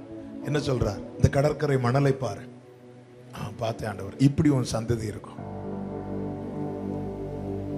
வசனங்கள் வித்தியாசமாய் கொடுக்கப்பட்டது, ஆனா அர்த்தம் ஒண்ணுதான். லோத்து பிரிஞ்சு போனதும் வாக்குத்தத்தத்தை மாத்தல, இன்னும் உறுதிப்படுத்துகிறார். இப்ப ஆபிரகாமுக்கு 86 வயசு. 14வது அதிகாரத்துல ஒரு பெரிய ஃபைட் நடக்கு. சோதோமின் பட்டணத்தில் இருக்கிறவர்கள் எல்லாம் வேற ராஜாக்கள் வந்து பிடிச்சிட்டு போறாங்க. அந்த கூட்டத்துல லோத்தையும் பிடிச்சிட்டு போறாங்க. ஆபிரகாமுக்கு செய்தி கேள்விப்படுகிறான். செய்தி கேள்விப்பட்டு ஆபிரகாம் திருப்பி போறான். பெரிய ஃபைட் நடக்கு. ஃபைட்ல எல்லாத்தையும் திருப்பி கொண்டு வருகிறான். ஆபிரகாம் நினைச்சிருக்கலாம், இனியாவது லோத்து என் கூட வந்துருவான். அப்பவும் வரல. ஆபிரகாம் திருப்பி நேரா போய் வந்து உட்கார்ந்து இருக்கிற ஆண்டவர் 15வது அதிகாரத்தில் ஆபிரகாம் தரிசனமாகி சொல்லுகிறார், I am your shield and your very great reward. நான் உனக்கு கேடகமும் மகா பெரிய பலனுமா இருக்கிறேன். அதுவரை பொறுத்து இருந்த ஆபிரகாமுக்கு இதுக்கு மேல பொறுக்க முடியாது. ஆண்டவரை பார்த்து கேட்டான், என்ன தருவீர் ஆண்டவரே, என்ன தருவீர்? நானும் பார்த்துட்டே இருக்கிறேன், நீங்க சொல்லிட்டே இருக்கிறீங்க உங்க பாட்டுக்கு. இப்ப ஆபிரகாம் வயசு 86, தருவேன்னு சொன்னது 75ல, ஆபிரகாமுக்கு வயசு 86. என்ன தருவீர் ஆண்டவரே? ஆண்டவர் சொன்னார், உன் கூடாரத்தை விட்டு வெளியே வா அப்படின்ட்டார். எடுத்து வாசிக்க நேரம் இல்லாததுனால நான் வேகமா போறேன், சில காரியங்கள் கூட சொல்ல வேண்டி இருக்கிறபடினால. இது 15வது அதிகாரம். நான் சொல்றது ஆதியாகமம் 12, 13, 14, 15 இந்த அதிகாரங்கள் இருக்கு. கூடாரத்தை விட்டு வெளியே வா அப்படின்னார். மேல பாரு அப்படின்னார். 13வது அதிகாரத்தில் எங்க காட்டி கொடுத்தார், கீழே பாரு அப்படின்னார். இப்ப மேல பாரு அப்படின்னார். மேல பார்த்தா வானத்தை பார்க்கறான். நட்சத்திரத்தை பாருனார். நட்சத்திரத்தை பார்க்கிறான். இப்படி இருக்கும் உன் சந்ததி அப்படின்னாரு. பாருங்க, ஆபிரகாம் பார்க்கிறான். அழைத்த நாள்ல இருந்து சூழ்நிலை மாறுது, சரீர நிலைமை மாறுது, கூட இருக்கிற மனிதர்களும் மாறுகிறார்கள். ஆனால் அன்று பேசினவருடைய வார்த்தை இன்னைக்கு மாறவில்லை. ஹல்லேலூயா. அன்னைக்கு என்ன, நல்ல கவனிங்க, உங்களோட பேசின வார்த்தைகள் எல்லாம் நீங்க நோட் பண்ணி பாருங்க, எழுதி வச்சு பாருங்க. வருஷம் நாம தான் வாக்குத்தத்தத்தை மாத்தோம். போன வருஷம் நமக்கு ஒரு வாக்குத்தத்தம், எங்களுக்கு ஒரு வாக்குத்தத்தம் இருந்து, இந்த வருஷம் எங்களுக்கு இன்னொரு வாக்குத்தத்தம். அதே மாதிரி தான் உங்களுக்கும் இருந்திருக்கும். நாம எடுத்து வைப்போம் நமக்கு ஒரு பலனுக்கு இல்ல. இந்த வருஷத்தை வசனத்தை முன்வைத்து செல்லும் போது அந்த வருஷத்தை நம்மால ஓடி முடிக்க முடியும் என்கிற நம்பிக்கை. மன்னாவை பகைத்தவர்களுக்கு அடுத்த ஸ்டெப் எடுத்து வைக்க முடியவில்லை. ஆனா மன்னாவை விரும்பி புசித்தவர்கள் மட்டும்தான் கானானின் எல்லையில் காலெடுத்து வைத்தார்கள். அதே போலதான் வசனத்தை நாம எதுக்கு எடுத்து முன்வைக்கிறோம், வாக்குத்தத்தங்களை, அதுதான் நம்மை கொண்டு போகும். நீர் உமது அடியேனை உமது வசனத்தின்படி நன்றாய் நடத்தினீர். நான் நல்லா நடக்கணும்னா எனக்கு முன்னாடி என்ன இருக்கணும், வசனம் இருக்கணும். அதுக்கு தான் நாம எடுத்து வசனத்தை வைக்கிறோமே தவிர 12 மணிக்கு ஏதோ சொல்லணும் அப்படி அல்ல. நாம இப்படி நம்ம இது ஃபுல் வாக்குத்தத்தங்கள் எல்லாம் உங்களுக்கும் உங்கள் பிள்ளைகளுக்கும் நம்ம கேட்டார் போல எடுத்துக்கொள்வோம். ஆண்டவர் சமயத்தில் ஜெபிப்போம், ஆண்டவர் உணர்த்துற காரியத்தை எடுப்போம். ஆனா பர்சனலா ஆண்டவர் பேசியிருப்பார் பாருங்க, உங்க கூட இடைபெற்றிருப்பார் பாருங்க. அதையெல்லாம் எடுத்து வச்சு பாருங்க. நீங்க ஜெபித்து வந்து இருக்கும் போது பாஸ்டர் மூலமா அதே வார்த்தை ஆண்டவர் திருப்பி ரீகன்ஃபார்ம் பண்ணுவார் பாருங்க. அதை எழுதி வச்சு பாருங்க. உங்களோட பேசின வார்த்தைகள் எல்லாம் எழுதி வைத்து பாருங்க. இவைகள் ஜோடு இல்லாது இருக்காது. இவைகள் எல்லாம் காரணம் ஆவியானவர் ஒருவரே. ஹalleluya. எப்படி இந்த 1500 ஆண்டுகள் 40 பரிசுத்தவான்களை கொண்டு இந்த 66 புஸ்தகங்களை ஒரே ஆவியானவர் எழுதினாரோ, ஆதியாகமம் முதல் வெளிப்படுத்தின விசேஷம் வரைக்கும் படித்து பார்த்தா ஒரே ஒருத்தர் இருந்து எழுதினது போல இருக்கும். அப்படியேதான் நம்மோடு பேசின வார்த்தைகள் இருக்கும். அவருடைய வார்த்தைகள் ஆம் என்றும் ஆமேன் என்றும் இருக்கிறது. காலங்கள் மாறும், சூழ்நிலைகள் மாறும், வானமும் பூமி ஒளிந்து போனாலும் நம்மோடு பேசின வார்த்தைகள் ஒரு உறுப்பு கூட மாறாது. விசுவாசிக்கிறவங்க சத்தம் ஆமேன் சொல்லுங்க பார்க்கலாம். வாக்குத்தத்தம் பண்ணினதை நிறைவேற்ற வல்லவர். எனக்கு சொன்னதை அவர் நிறைவேற்றுவார். ஆபிரகாம் பார்க்கிறான், எல்லாம் மாறிச்சு, இவர் வேர்டுல கரெக்டா இருக்கிறாரு சொல்றது. அதாவது நல்ல கவனிங்க, வாக்குத்தத்தத்தை பெற்றுக் கொண்டவர்கள் மறந்தாலும் வார்த்தையை தந்தவர் மறக்க மாட்டார். திரும்ப திரும்ப நாம ரிமைண்ட் பண்ணிட்டே இருப்பார். ஹல்லேலூயா. வேதம் சொல்லுகிறது, ஆபிரகாம் அதை விசுவாசித்தான். முதல் ஆபிரகாம் விசுவாசித்தான் என்ற வார்த்தை அங்குதான் வருகிறது. ஆபிரகாம் அதை விசுவாசித்தான், கர்த்தர் அதை அவனுக்கு நீதியா எண்ணினார். இப்ப விசுவாசம் உள்ளவனாகிறான். அதுக்கப்புறம் கொடுக்கல. சரி விசுவாசிச்சாச்சு, இனியாவது கொடுப்பாருன்னு பார்த்தா கொடுக்கல. அடுத்து 99வது வயசுல திருப்பி வரார் ஆண்டவர். 86ல இருந்து 99 வயசு வரை கர்த்தர் ஆபிரகாமோடு பேசவில்லை. பேசி இருக்கலாம், ஆனா பேசினதாக பைபிள்ல இல்லை. ஆதியாகமம் 16 கடைசி வசனம் 86 வயசை காண்பிக்கிறது. 17:1 ஆபிரகாமுக்கு 99 வயசு. இந்த 2 வசனங்களுக்கு இடையில கிட்டத்தட்ட 13 வருட கால அளவு. 13 வருஷம் ஆண்டவர் பேசினதாக எந்த சரித்திரம் எங்கேயுமே சொல்லப்படவில்லை. அப்ப என்ன, ஆண்டவர் 11 வருஷம் பேசிட்டு இருந்தார். 75ல இருந்து 86 வரை பேசிட்டு இருந்தவர் அடுத்த 13 வருஷம் அமைதியாக இருந்துட்டார். ஏமே, 11 வருஷம் பேசிட்டு இருந்தவர் 13 வருஷம் அமைதியா இருந்துட்டார். கவனிங்க, அவர் அமைதியா இருந்தாலும் என்கிட்ட பேசின வார்த்தை மாறாது. அவருடைய சைலன்ஸ் கூட, அவர் அமைதியா இருக்கிறது கூட என்னுடைய நன்மைக்காக தான், என்னை உருவாக்கதா. 99வது வயசுல திருப்பி வரார், வந்து சொல்றார், புதிய வாக்குத்தத்தம் இல்ல, நான் சர்வ வல்லமையுள்ள தேவன், நீ எனக்கு முன்பாக நடந்து கொண்டு உத்தமனாயிரு. அப்படின்னு என்ன அர்த்தம்? ஆபிரகாமே, நிறைவேறும் காலம் சமீபித்து விட்டது, சுதந்தரிக்க ரெடி ஆயிக்கோன்னு அர்த்தம். சுதந்தரிக்க ரெடி ஆயிக்கோன்னு அர்த்தம். இயேசுவின் நாமத்தில் சொல்லுகிறேன், 2020 நான் எங்க சபையில ஜெபிக்கும் போது, பிரீச் பண்ணும் போதெல்லாம் இந்த வருஷத்துல ஆவியானவர் அதிகமாய் வலியுறுத்தி ரொம்ப உற்சாகப்படுத்தி சொன்ன வார்த்தை. அதனால தான் எங்க போனாலும் இந்த வருஷம் போற இடத்துல எல்லாம் சொல்லிட்டு இருக்கிற இந்த 2019 ரிப்பீட் ஆகக்கூடாது. 2019ல வடித்த கண்ணீருக்காக 2020ல ஆனந்த கண்ணீர் வடிக்கணும். அப்படின்னா என்ன செய்யணும்? சுதந்தரிக்கணும். எத்தனை பேர் நம்புறீங்க? ஏன் இந்த வார்த்தை இந்த பகல் வேளையில சொல்லும்படி ஆவியானவர் நினைவுபடுத்த காரணம் என்ன தெரியுமா? ஆமே, நீ அறிக்கை செய்து கொள். ஆண்டவர் ஆபிரகாம்கிட்ட சொல்றார், நீ எனக்கு முன்னாடி நடந்து கொண்டு உத்தமனாயிரு. அப்படின்னு என்ன அர்த்தம்? சுதந்தரிக்க ரெடி ஆயிக்கோன்னு அர்த்தம். ரெடி ஆயிக்கோ. கடைசி நேரத்தில் கோட்டையை விட்டுறாத, ரெடி ஆயிக்கோ. கர்த்தர் எல்லாவற்றையும் நிறைவேற்ற வல்லவர். வேதம் சொல்லுகிறது, ஆபிரகாம் இப்பொழுது விசுவாசித்தான் என்று சொல்லவில்லை, அவன் விசுவாசத்தில் வல்லவனானா. ஹல்லேலூயா, ஹல்லேலூயா. விசுவாசம் உள்ளவனாக்க 11 வருஷம் எடுக்கப்பட்டது இல்ல, விசுவாசத்தில் வல்லவனாக்க 25 வருஷம் எடுக்கப்பட்டது. புரிஞ்சுக்கோங்க, உங்களை காத்திருக்க வைப்பது உங்கள் விசுவாசத்தில் பலவீனம் உள்ளவர்களாக அல்ல, விசுவாசத்தில் வல்லவர்களாக. எத்தனை பேர் ஆமென் சொல்லுவீங்க? அப்படின்னு என்ன அர்த்தம்? நீ பெற்றுக்கொள்ளக்கூடிய ஆசீர்வாதம் பெருசு. என்னதான் எம்டி கப்பா இருந்தாலும் சரி, பிளாஸ்டிக் கப்ல ஹாட் வாட்டரை ஊத்த முடியாது. ஊத்தினா அது பொத்து கீழே விழுந்துரும். ஆபிரகாமே, ஒரு சாதாரண பிள்ளை அல்ல நான் உனக்கு ஆயத்தம் பண்ணி உனக்கு தருவது, வாக்குத்தத்த சந்ததி. இதிலிருந்து அடுத்த ஒரு சந்ததி எழும்பும். அதிலிருந்து ஒரு பெரிய 12 கோத்திரங்கள் புறப்படுகிறது. இதுல தான் யூதாவின் செங்கோல் எழும்புகிறது. யூதா ராஜ சிங்கம் இதிலிருந்து தான் தோன்றுகிறார். ஆபிரகாமே, உன்னுடைய இன்றைய சூழ்நிலையை பார்த்து கலங்கி கொண்டிருக்கிற, நான் உன்னுடைய நாளைய மனதில் வைத்து உன்னை உருவாக்கி கொண்டிருக்கிறேன். அந்த வேர்டை ரிப்பீட் பண்றேன். உன்னுடைய இன்றைய சூழலை பார்த்து நீ கலங்கி கொண்டிருக்கிற, இதாவது நடக்காதா, அதாவது நடக்காதா. அதனாலதான் இஸ்மவேல் பிறந்தான். எப்படியோ ஒரு பிள்ளை எனக்கு வேணும். லோத் அதனாலதான் நான் கூட்டிட்டு போனேன். ஆபிரகாமே, எனக்கும் வீட்டுல ஒரு பிள்ளை வேணும், இந்த அடுத்த காரியம் செய்யறதுக்கு ஒரு ஏதோ ஒண்ணு. சிலர் நினைப்பாங்க ஏதோ ஒரு வேலை. ஆரம்பத்தில் மனதில் இருந்தெல்லாம் ஒரு குறிப்பிட்ட வேலையா இருந்திருக்கும். இது ஒரு லெவல் தாண்டினதுக்கு அப்புறம் ஏதோ ஒண்ணு நடந்தா போதும். நீ இதை பார்த்து இன்றைய சூழலை பார்த்து கலங்கி கொண்டிருக்கிற, ஏதாவது நடக்காத அங்கேயும் ஓடிக்கொண்டிருக்கிற, நான் உன்னுடைய நாளைய மனதில் வைத்து உன்னை உருவாக்கி கொண்டிருக்கிறேன். ஹல்லேலூயா. ஆபிரகாம் சரீரம் பலவீனப்பட்டது உண்மைதான், ஆனால் ஆபிரகாமின் விசுவாசம் பலவீனப்படவில்லை. எத்தனை பேர் ஆமென் சொல்ல போறீங்க? கர்த்தர் ஏன் என்னை காத்திருக்க வைக்கிறார்? என்னை உருவாக்குவதற்காகவே. கைகளை உயர்த்தி ஆமென் சொல்லுங்க பார்க்கலாம். அப்ப நாம என்ன செய்யணும்? அவரை பார்க்கணும், நம்முடைய சூழ்நிலை அல்ல. அதான் சொன்ன, நாசியில் சுவாசம் உள்ள மனுஷனை நம்புவதை விட்டுடு அப்படின்னு. முதல்ல யாரை நம்ப கூடாது? மனுஷனை தான். அதுல முதல்ல யாரை நம்ப கூடாது? நீங்க டெய்லி காலையில் எழும்பி சுவாசம் இருக்கான்னு பாருங்க. அப்போ நமக்கு தெரிஞ்சு முதல்ல சுவாசம் இருக்கிற மனுஷன் யாரு? நாம தான். நம்ம மேக்சிமம் அடுத்த ஆள் மூக்குல தான் கை வைக்கிறது இல்ல. காலையில் எழும்பி நம்ம முதல்ல நம்ம முகத்தை தானே கண்ணாடியில் பார்க்கிறோம். அதுக்கு அப்புறம் தான் அடுத்தவங்க முகத்தை பார்க்கிறோம். முதல் அப்படின்னு நாம் நம்மை நம்ப கூடாது.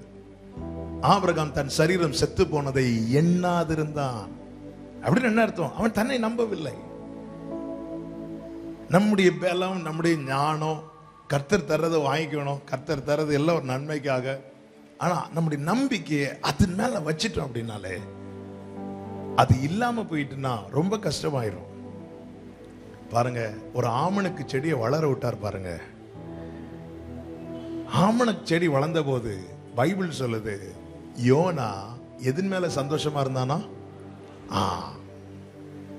கர்த்தர் நன்மைகளை தர தர நம்ம கர்த்தருக்குள் சந்தோஷமா இருந்தா, அது போனாலும் நாம் என்ன செய்ய மாட்டோம்?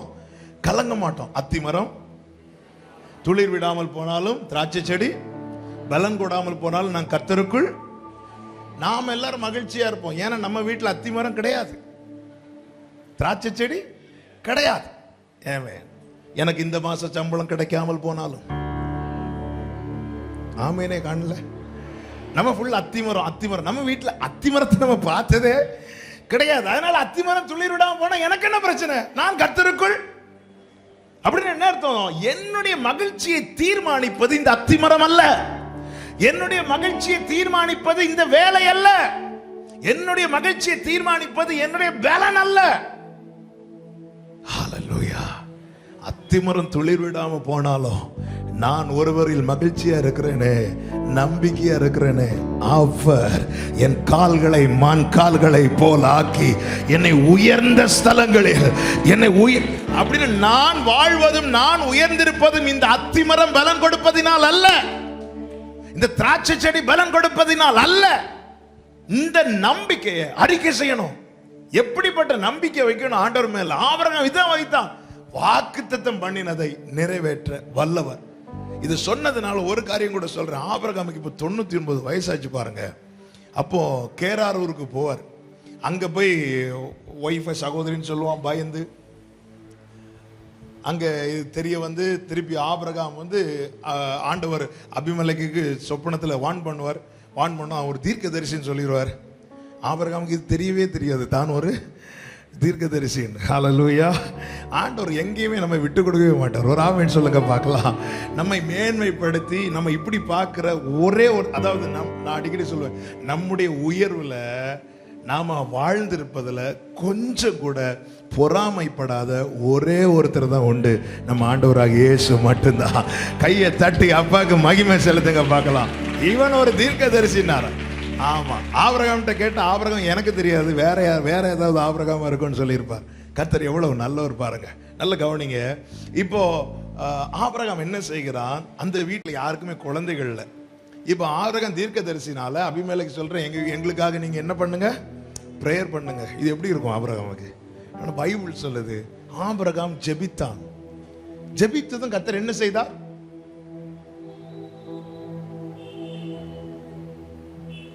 இருபது கடைசி வாசிங்க. ஆபிரகாம் தேவனை நோக்கி வேண்டிக் கொண்டான், அபிமெலேக்கையும்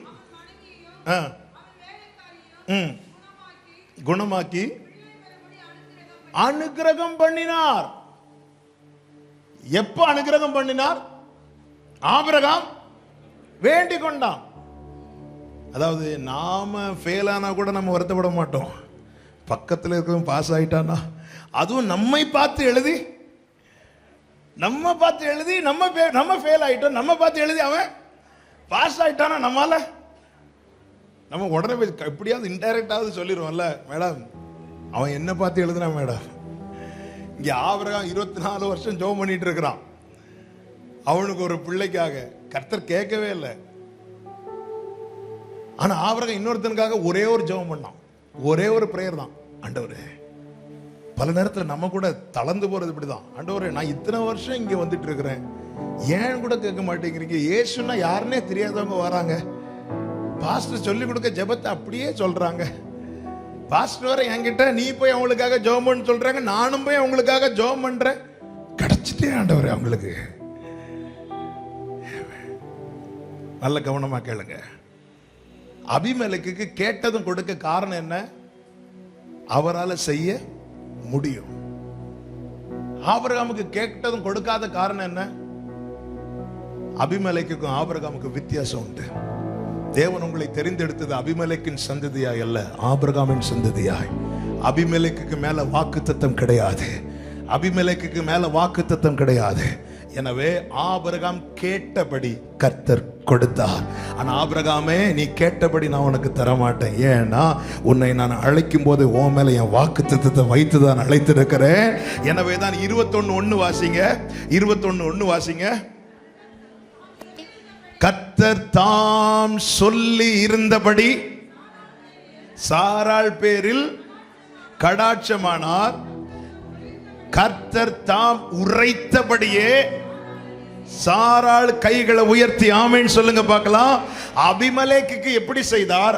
ஆபிரகாம் கேட்டுக்கொண்டபடி. ஆபிரகாமுக்கு எப்படி செய்தார்? கர்த்தர் உரைத்தபடி. இப்ப நான் அடுத்த கேள்வி கேட்கிறேன், நாம கேட்டுக்கொண்டபடி கர்த்தர் நமக்கு செய்யணுமா, கர்த்தர் உரைத்தபடி கர்த்தர் நமக்கு செய்யணுமா? சொல்லது கூட்டத்தோட சொல்லுவீங்க. இப்போ இதுதான் இப்ப நான் சொல்ல வரேன். இப்ப நம்ம என்ன செய்யணும்னா, கர்த்தர் உங்களை நம்ப பண்ணிருப்பார்ல, அந்த வசனங்களை எழுதுங்க. இப்போ இல்ல, வீட்டுல போய் எழுதிட்டு நாம விண்ணப்பமா வைப்போம்ல, அவைகளெல்லாம் எழுதுங்க. ரெண்டையும் கம்பேர் பண்ணி பாருங்க. ஹல்லேலூயா. எப்படி இருக்கும்? முகேஷ் அம்பானி பையன் முகேஷ் அம்பானி போய், அப்பா அப்பா ஒரு ஐஸ் வாங்க ஒரு 10 ரூபா தாப்பான்னு கேட்ட மாதிரி இருக்கும் நம்ம கேட்ட காரியங்கள்லாம். நீங்க இது ரெண்டையும் வச்சு பார்த்தா,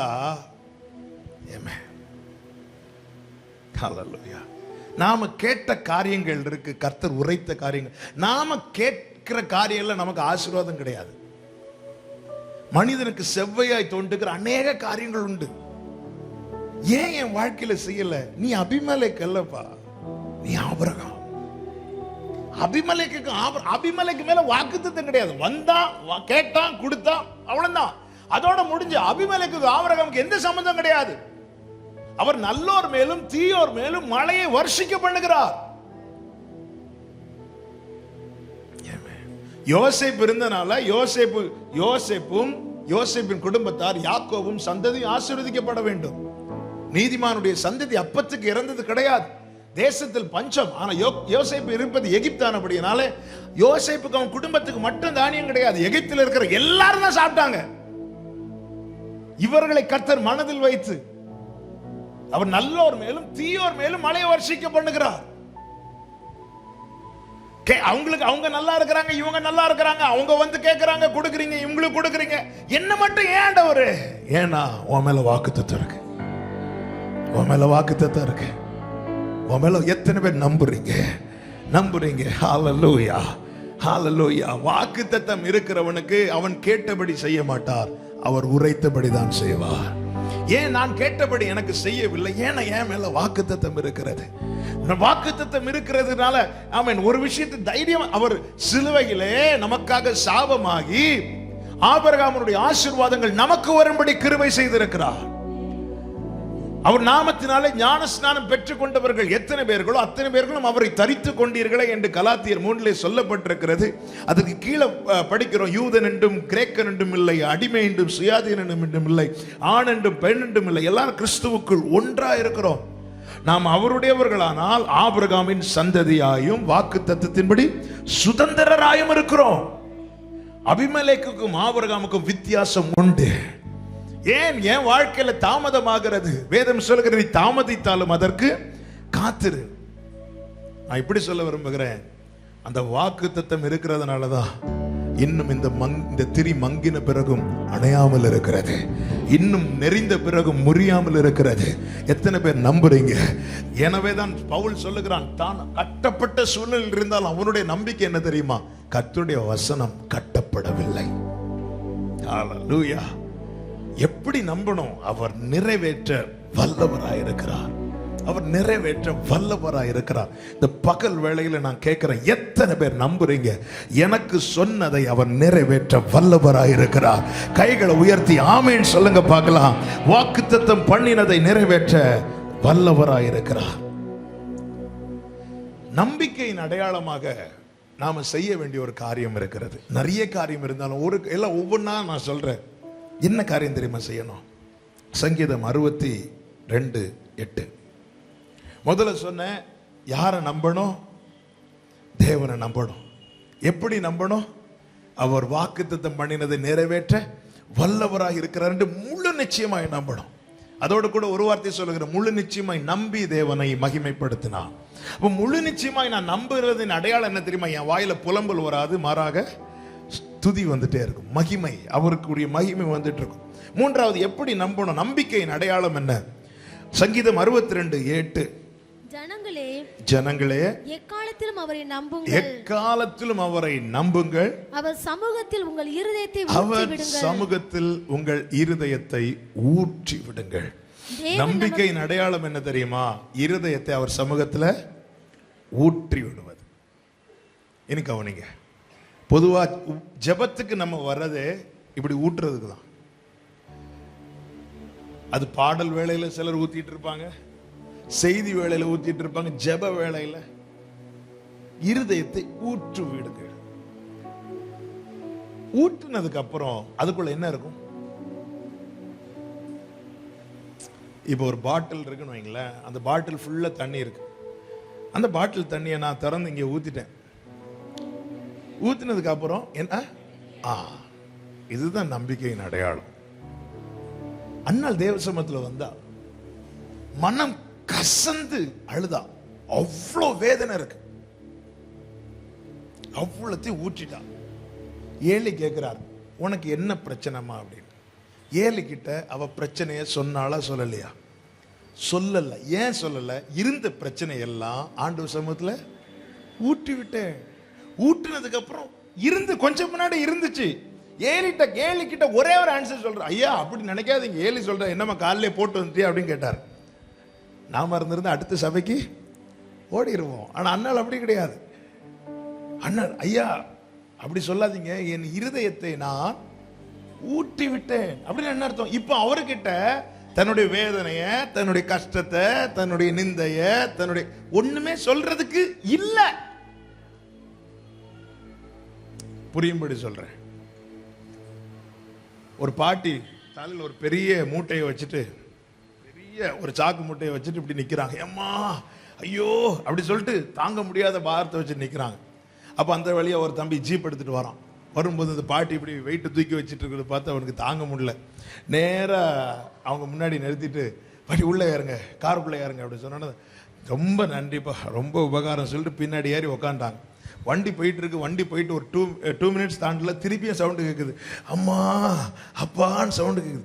இது என்ன பிரச்சனை அப்படின்னு சொல்லிட்டு திரும்பி பார்த்தா பாட்டி இருக்கிறாங்க. ஆனா சாக்கு எங்க தான் இருக்கு? தலையில தான் இருக்கு. அவர் சொல்றான், ஏமா நீங்க அதை தூக்கி கஷ்டப்படக்கூடாதுதான் எனக்கு வண்டியில் ஏத்துன, அதை கீழே வச்சிட்டு இருக்கம்மா. இல்லப்பா நீ என்ன ஏத்துனதே பெரிய விஷயம், இனி இதையுமா. நிறைய பேர் பிரசனத்துக்குள்ள மூட்டையை தூக்கி வச்சிட்டு இருக்கிறோம். எம்மா எதுக்காக? நீ நம்பினா அவர் சமூகத்தில் உன் இருதயத்தை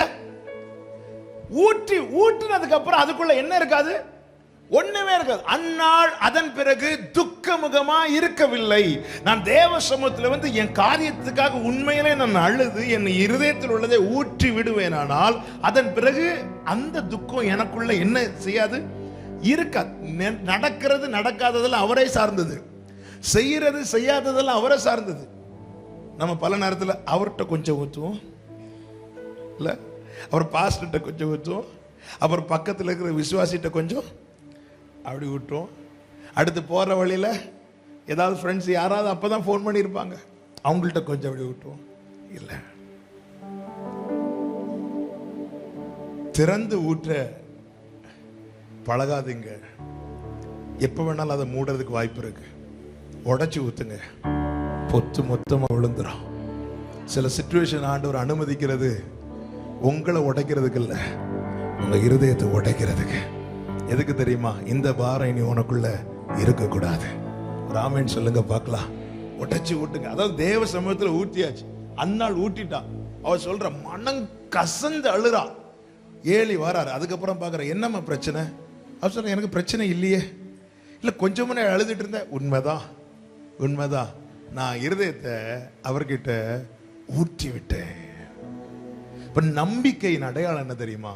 என் இருதயத்தை அவர்கிட்ட ஊற்றி விடுவது. சோதோமின் ராஜா ஆபிரகாம்கிட்ட வாராம் பாருங்க, ஆசீர்வாதங்களை கொண்டு தொடரல. ஆனா அடுத்த 15வது ஆண்டவர் வந்தோன்னு கேட்கிறான், என்ன ஆண்டவரை எனக்கு தந்தீங்க அப்படின்னு கேட்கிறான். அப்படின்னு என்ன அர்த்தம்? தன்னுடைய வேதனையை, தன்னுடைய சந்தேகங்களை, தன்னுடைய எல்லா காரியத்தையும் எந்த மனுஷன் முன்னாடியும் ஆபிரகாம் வைக்கல. ஆபிரகாம் ஃபுல்லாவே விசுவாசத்தில் இருந்தான். இல்ல, ஆண்டவர்ட்ட ஆபிரகாம் வைத்த முதல், அதாவது விசுவாசிகளின் தகப்பனின் அவிசுவாசம் என்ன? எனக்கு உமது அடியனுக்கு என்ன தருவீர்? அதை மனுஷன் முன்னாடி வைக்கல. எனக்கு என்ன கிடைச்சது, எனக்கு என்ன? நான் எப்போ என் இருதயத்தை மனுஷன் முன்னாடி ஊட்டுறேனோ நான் கர்த்தர் மேல் நம்பிக்கை வைக்கவில்லை என்று அர்த்தம். எப்படி நான் என் நம்பிக்கை அறிக்கை செய்ய முடியும்? என்னுடைய நம்பிக்கையை நான் அறிக்கை செய்ய வேண்டுமானால் என்னுடைய முழு நம்பிக்கையை நான் கர்த்தரிடத்தில் வைக்க வேண்டும். என்னுடைய முழு நம்பிக்கையை நான் கர்த்தர் மேல் வைப்பதின் அடையாளம் என்ன? என்னுடைய இருதயத்தில் உள்ளதை எல்லாம் மனிதனுக்கு முன்பாக அல்ல, கர்த்தரிடத்தில் மட்டுமே. ஹல்லேலூயா. கர்த்தரிடத்தில் மட்டுமே சொல்லணும். நிறையோ குறையோ, வேதனையோ கஷ்டமோ கண்ணீரோ, பாருங்க ஆண்டவர் சமூகத்தில் அழுதுட்டு எழும்புறவங்க தான் உலகத்துக்கு முன்னாடி வாழ்ந்து சிறந்திருப்பார்கள்.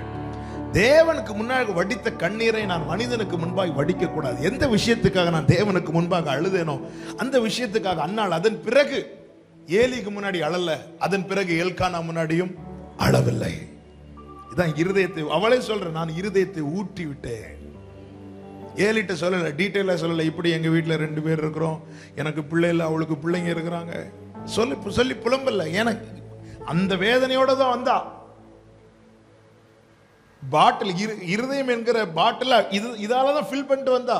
ஆனா ஆண்டவர்கிட்ட ஊற்றினதுக்கு அப்புறம் இதை திருப்பி ரிப்பீட் பண்றதுக்கு உள்ள ஒண்ணு இல்லை. இருதயத்தின் நிறைவு வாய் பேசும். இருதயத்தில் ஒண்ணு இல்லை. அதனால சிம்பிளா முடிச்சுட்டா, நான் என் இருதயத்தை தேவனிடத்தில் ஊற்றி விட்டேன், அவ்வளவுதான். என்ன பிரச்சனைக்காக அழுதான்னு ஏலிக்கு தெரியாது, எதனால இவ்வளவு கண்ணீர் விடுத்தணும் ஒன்னும் தெரியாது. ஏன்னா எல்லாத்தையும் தெரிவிக்க வேண்டிய இடத்துல தெரிவித்தார். எனவே கர்த்தர் ஏலி மூலமாய் பேசினார்.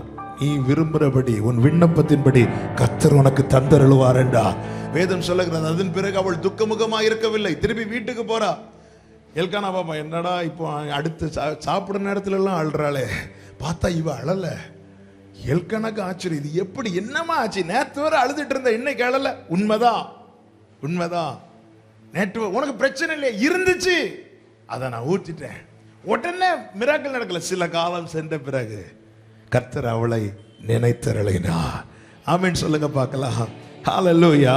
நம்பிக்கையின் அடையாளம் என்ன தெரியுமா? இருதயத்தை ஆண்டவர் சமூகத்தில் ஊற்றுவது. நல்ல கவனிங்க. நம்முடைய வாழ்க்கை விசுவாச வாழ்க்கை. எபிரேயர் 12:1 சொல்லப்பட்டிருக்கிறது, விசுவாசத்தை துவக்கினவர். அப்போ இதை ஸ்டார்ட் பண்ணது கர்த்தர். இந்த விசுவாச கப்பல் உலக வாழ்க்கை, உலகம் ஒரு சமுத்திரமானால் நம்முடைய விசுவாச வாழ்க்கை தான் கப்பல். அப்போ அடிக்கிற பெருங்காற்று, பாரமான சூழ்நிலை, சில பிரதிகூலங்கள், இது நடுவில் இந்த கப்பல் சேதமாகாமல் இருக்க போடப்படுகிற நங்கூரம் தான் நம்பிக்கை. இது சாத்தான் நன்றாய் அறிந்திருக்கிறான். அறிந்ததுனால என்ன செய்கிறான்? இந்த கப்பலை சேதமாக்கவும் இது தொடர்ந்து ஓடாமல் இருக்கவும் நம்பிக்கை என்கிற நங்கூரத்தில் அவன் கை வைப்பான். நம்முடைய நம்பிக்கையில தான் அவன் முதல்ல கை வைப்பான். நம்பிக்கை அற்று போகும்போது இந்த விசுவாச கப்பல் சேதமாயிரும். எசேக்கியா ராஜாவுக்கு விரோதமாய், யூத ஜனங்களுக்கு விரோதமாய் சனகரிப் அசிரிய ராஜா படையெடுத்து வருகிறான். அவன் தன்னுடைய கேப்டன் ரப்சாக்கையை அனுப்புகிறான். இப்போ இவங்களை அடிக்கணும், என்ன செய்யலாம்? ஒவ்வொரு காரியத்தையா ஜெயிச்சு வராங்க. அவங்க டீம் அசிரிய ராணுவம் வந்து இப்ப பலத்து இருக்கிறது. இப்ப எல்லாத்தையும் கை வச்சுட்டு வராங்க. அடுத்த நேரம் எங்க வராங்க அப்படின்னா யூத ஜனங்களிடத்தில் வராங்க. இப்ப இவங்களை கை வைக்கணும். இவங்களை கை வைக்க முதல்ல யார் அடிக்கணும்? சுத்தி பார்க்கிறான். பார்க்கும்போது அவனுக்கு தெரியுது இவங்க எந்த பலத்துல நிக்கிறாங்கன்னா தங்கள் தேவன் மேல் வைத்திருக்கிற நம்பிக்கையின் பலத்துல நிக்கிறாங்க. அப்ப பிசாசானவன் முதல்ல எங்க கை வைக்கிறான் பாருங்க, நம்பிக்கையில கை வைக்கிறான். ஏசாயா 36:4 வாசிங்க. ஏசாயா 36:4. ரப்சாக்கே அவர்களை நோக்கி அசீரிய ராஜாவாகிய மகாராஜாவானவர் உரைக்கிறதும் நீங்கள் எசேக்கியாவுக்கு சொல்ல வேண்டியதும் என்னவென்றால், நீ நம்பி இருக்கிற இந்த நம்பிக்கை என்ன? நீ நம்பி இருக்கிற நம்பிக்கை என்னன்னு சொல்லி எவ்வளவு மட்டமா பேச முடியுமோ அது கீழே இருக்கு, படிச்சீங்கன்னா தெரியும். அதாவது நம்பிக்கையை ஷேக் பண்ற, இந்த நம்பிக்கை அற்று போக பண்ண என்னென்ன வார்த்தைகளை பயன்படுத்த முடியுமோ அத்தனை வார்த்தைகளை பயன்படுத்துகிறான். வேற எதுலையுமே அவன் கை வைக்கல. நல்ல கவனிங்க, இதெல்லாம் நமக்கு திருஷ்டாந்தங்களா எழுதப்பட்டிருக்கிறது. எதற்காக இதை சொல்லுகிறேன்னா, நாம ஒரு விசுவாசத்துல ஓடிட்டு இருக்கிறோம். கர்த்தர் செய்வார்ங்கிற நம்பிக்கையில இந்த நம்பிக்கைங்கிற நங்கூரத்தை பிடிச்சிட்டு இருக்கிறோம். இது இருக்கிறது வரைக்கும் இந்த கப்பல் சேதமாகாது. ஆமென் சொல்லுங்க பார்க்கலாம். இது இருக்கிறது வரைக்கும் இந்த கப்பல் சேதமாகாது. அப்ப பிசாசு தந்திரம் உள்ளவன். அவன் எங்க கை வைப்பான்? அந்த நம்பிக்கையில கை வைப்பான். இதை விடணும். இதை உங்களை இந்த கப்பலை விட்டு, இந்த விசுவாச வாழ்க்கையை விட்டு இந்த நம்பிக்கைங்கிற நங்கூரத்தை அற்று விடணும். அதனால அவன் என்ன செய்வான்? என்னென்ன வார்த்தைகளை சொல்லி நம்ம வீக்காக்க முடியுமோ அத்தனை வார்த்தைகளை சொல்லுவோம். முதல்ல கை வைக்கிறது நம்பிக்கையில தான் கை வைப்பான். அந்த நம்பிக்கையில கை வைக்கும் போது என்ன அப்படிங்கிற ஒரு கொஸ்டின் மார்க் வருது பாருங்க. இதுவரை சந்தேகம் இருக்காது. 2019 டிசம்பர் 31 வரை எனக்கு சந்தேகம் இல்லை. ஆனா 2020 ஆரம்பித்து கிட்டத்தட்ட முதல் மாதம் முடிக்கிற தருவாய் வருகிறது. இப்போ எனக்கு கொஞ்சம் சந்தேகம் வருதா? அவன் நம்பிக்கையில கை வைக்கிறான் அர்த்தம். நடக்கும் நினைச்சிட்டு இருந்தோம். 2019 முடிச்சு 20 வந்து கொஞ்சம் வருது. இனி நடக்கும்னு சொல்லிட்டு இருந்த நம்ம அறியாமலே நம்ம வாயில வார்த்தைகள் வர நடக்குமா? நம்பிக்கையில கை வைக்கிறான். நீங்க அதை ஃபுல்லா படிச்சீங்கன்னா தெரியும். அந்த எசேக்கியாவின் சேனை பதில் ஒரு வார்த்தை கூட சொல்ல மாட்டாங்க. மாறாக இப்படிப்பட்ட பிரதிகூலங்கள் எல்லாம் அறிந்த போது, இப்படிப்பட்ட சூழ்நிலைகள் எல்லாம் அறிந்த போது எசேக்கியா கர்த்தருடைய சமூகத்தில் போய் கர்த்தரை நோக்கி பார்த்து அழுதான். நம்பிக்கை கை வைக்கிறான் சாத்தான். கேட்க கூடாத வார்த்தைகள் எல்லாம் சொல்லுகிறான். எசேக்கியா போயிருந்து அழுறான். அப்படின்னு என்ன அர்த்தம் தெரியுமா? பிசாசானவன் எந்த நம்பிக்கையை கை வைக்க பார்ப்பான். பிசாசின் தந்திரங்கள் நம்முடைய வாழ்க்கையில் நிறைவேறாது இருக்க நாம் நோக்கி பார்க்க வேண்டிய ஒரு திசை இருக்கிறது. எங்கே நோக்கி பார்க்கணும்? எனக்கு ஒத்தாசை வரும் பர்வதங்களுக்கு நேராக என் கண்களை ஏறெடுக்கிறேன். வானத்தையும் பூமியும் உண்டாக்கின கர்த்தரிடத்திலிருந்து எனக்கு ஒத்தாசை வரும். எசேக்கியா நோக்கி பார்க்கிறான். நோக்கி பார்த்து சொல்லுகிறான். எப்படி சொன்னான் தெரியுமா? சேனைகளின் கர்த்தாவே. என்ன வேர்டு பாருங்க. ஆமென். எசேக்கியாவின் சேனை முன்னாடி நிக்குது. ஆண்டவர் என் சேனைன்னு சொல்லி தன்னை அந்த சேனைக்கு தலைவனாய் முன்னிறுத்தாமல் அவரை முன்னாடி நிறுத்தினா பாருங்க. சேனைகளின் கர்த்தாவேன்னு சொன்னா பாருங்க. எந்த காரியத்தில் சொல்லுகிற என்னை கேட்டுக்கொண்டிருக்கிற அன்பு சகோதரி, அன்பு சகோதரர், உங்க குடும்பமாகட்டும், உங்க வாழ்க்கையாகட்டும், எதிர்காலமாகட்டும், சபையாகட்டும், ஆமென், அவரை முன்னிறுத்தி பாருங்க. எத்தனை ரப்சாக்கை எழுப்பினாலும் கர்த்தர் சேனையிலிருந்து ஒரே ஒரு தூதன் அனுப்பினார் பாருங்க. ஒரே ஒரு தூதன் தான். அவுட். எவன் நம்பிக்கையில கை வைக்க வந்தாலும் அவன் கதை அன்னைக்கே முடிச்சிட்டார். ஹalleluya, ஹalleluya. பார்க்க வேண்டிய இடத்தை பார்க்கணும். ஆமென். இந்த குடும்பத்தை கட்டி எழுப்பினது யார்? இந்த சபையை கட்டி எழுப்பினது ஆண்டவரே. சேனைகளின் கர்த்தாவே. ஆண்டவர் என்னுடைய சேனை பயந்துட்டு இருக்கிறாங்க. அப்படி இல்லை. ஆமென். வீட்டுல பிரச்சனையா? ஆண்டவரே உங்க குடும்பம்பா. ஹல்லேலூயா. எங்கள் குடும்ப தலைவரே, எங்கள் குடும்ப நாதனே. ஆமென். ஆண்டவருக்கு அந்த ஸ்தானத்தை கொடுத்து பாருங்க. ஹல்லேலூயா. ஆசா அப்படிதானே சொன்னா, பலமுள்ளவனுக்காகிலும் பலனற்றவனுக்காகிலும் உதவி செய்வது லேசான காரியம். நீங்க பார்த்துக்கோங்க ஆண்டவரே, உம்முடைய நாமத்தை பற்றி கொண்டு உம்மை சார்ந்து கொண்டு நாங்க வந்திருக்கிறோம். தன்னுடைய பலத்தை எல்லாம், தன்னுடைய ராணுவத்தை எல்லாம், தனக்கு பின்னாடி இருக்கிற ஜனங்களை எல்லாம் உம்மை நம்பி உம்மை சார்ந்து கொண்டு நாங்க நிக்கிறோம். நீங்க பார்த்துக்கோங்க ஆண்டவரே, கர்த்தரை முன்னிறுத்துங்க. இப்படிப்பட்ட சந்தேகங்கள் எழும்பும் போது ஆண்டவரே நோக்கி பாருங்க. சந்தேகங்கள் எழும்பும், என்ன பேசினாலும் பேசுகிற எனக்கு எழும்பும். அதாவது நம்மளை ஹேண்டில் பண்ண முடியாத காரியங்கள் வரும்போது தான் நமக்கு இப்படி பொதுவாகவே சந்தேகம் வருகிறது. என் பாக்கெட்டில் 1000 ரூபாய் இருக்குன்னா எனக்கு ஒரு 800க்கு 900 ருபீஸுக்கான காரியங்கள்லாம் வாய்க்கப்பட வேண்டும் அப்படின்னா எனக்கு சந்தேகமே வராது. ஏன்னா என் பாக்கெட்டில் என்ன இருக்குது? 1000 ரூபாய், எக்ஸ்ட்ரா 100 ரூபா தான் வரும். ஆனால் என் பாக்கெட்டில் 1000 ரூபாய் இருக்குது, எனக்கு 10,000 ரூபாய்க்கான காரியங்கள் சந்திக்கப்பட வேண்டி இருக்கனாலே முதல்ல என்ன வரும்னா நம்பிக்கை வராது, முதல்ல சந்தேகம் தான் வரும். சந்தேகம் வராதுன்னு, ஆனால் வரும்போது நம்ம எதை நோக்கி பார்க்கணும்னா பாக்கெட் இல்ல, பரத்தை வானத்தை பூமி உண்டாக்கின கர்த்தரிடத்துல இருந்து எனக்கு ஒத்தாசை வரும். யோசபாத் அதை செய்தான். எப்படி செய்தான்? பெரிய கூட்டம், மீதியானியர், ஒரு பெரிய டீமே மொத்தமா வந்துட்டாங்க. சிலருக்கு பிரச்சனை ஒன்னொன்னா வரும், சிலருக்கு மொத்தமா பிரச்சனை. யோசபாத் பயந்தான் என்று வேதம் சொல்லுகிறது. ஆமென். எல்லாரும் கூட்டிட்டு போய் வந்து நிக்கிறான். வந்து நின்று கண்களை வானத்துக்கு நேரா எடுத்து சொல்றான், என்ன செய்யணும்னு எங்களுக்கு தெரியல ஆண்டவரே.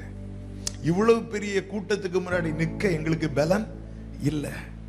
எங்களுக்கு ஒன்னே ஒண்ணு தெரியும்பா. என்ன தெரியுமா தெரியும்? எங்கள் கண்கள் உண்மையே நோக்கி கொண்டிருக்கிறது. இது ஒண்ணு தெரியுமா உங்களுக்கு? இது ஒண்ணு தெரிஞ்சா போதும், மீதி எல்லாம் அவர் பார்த்துப்பா.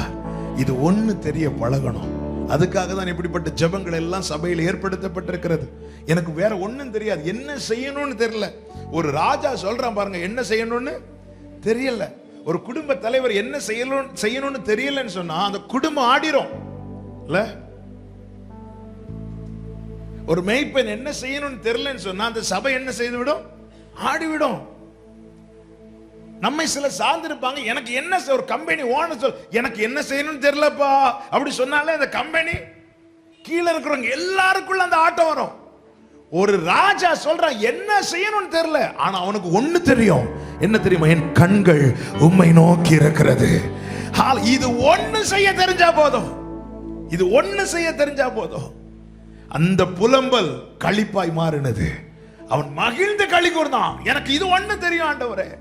வேலைக்காரருடைய கண்கள் தங்கள் எஜமான்களின் கையை நோக்கி இருக்குமா போலவும், வேலைக்காரின் கண்கள் தங்கள் எஜமாட்டின் கையை நோக்கி இருக்குமா போலவும், எங்கள் தேவனாகிய கர்த்தர் எங்களுக்கு இரக்கம் செய்யும் வரைக்கும் எங்கள் கண்கள் உம்மை நோக்கி இருக்கிறது. அவ்வளவுதான். அந்த நம்பிக்கை நம்மை வெட்கப்படுத்தாது. நிச்சயமாய் முடிவு உண்டு. உன் நம்பிக்கை வீண் போகாது. அந்த நம்பிக்கை வெட்கப்படுத்தாது.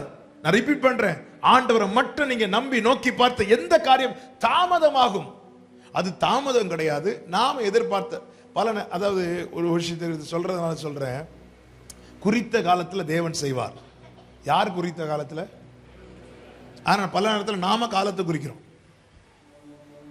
ஆண்டவரே எனக்கு 30 வயசு ஆயிடுச்சு, 31க்குள்ள எனக்கு நடக்கணும். ஆண்டவரே 2020 ஜனவரி 1 ஸ்டார்ட் ஆயிட்டு 2020 டிசம்பர் 31க்குள்ள காலங்களை நாம குறிக்கிறோம். இல்ல, காலங்கள் எல்லாம் கர்த்தருடைய கரத்தில் இருக்கிறது. எல்லாத்தையும் அவர் குறிச்சு வச்சிருக்கிறாருங்க. அவர் செய்வார், அவர் செய்வார். அவரை நம்பணும். ஆண்டவர் நீங்க செய்வீங்க ஆண்டவரே, நான் எதிர்பார்த்து இருக்கிறேன் ஆண்டவரே, நான் நம்புறேன் ஆண்டவரே, நீர் இதை செய்வீர்.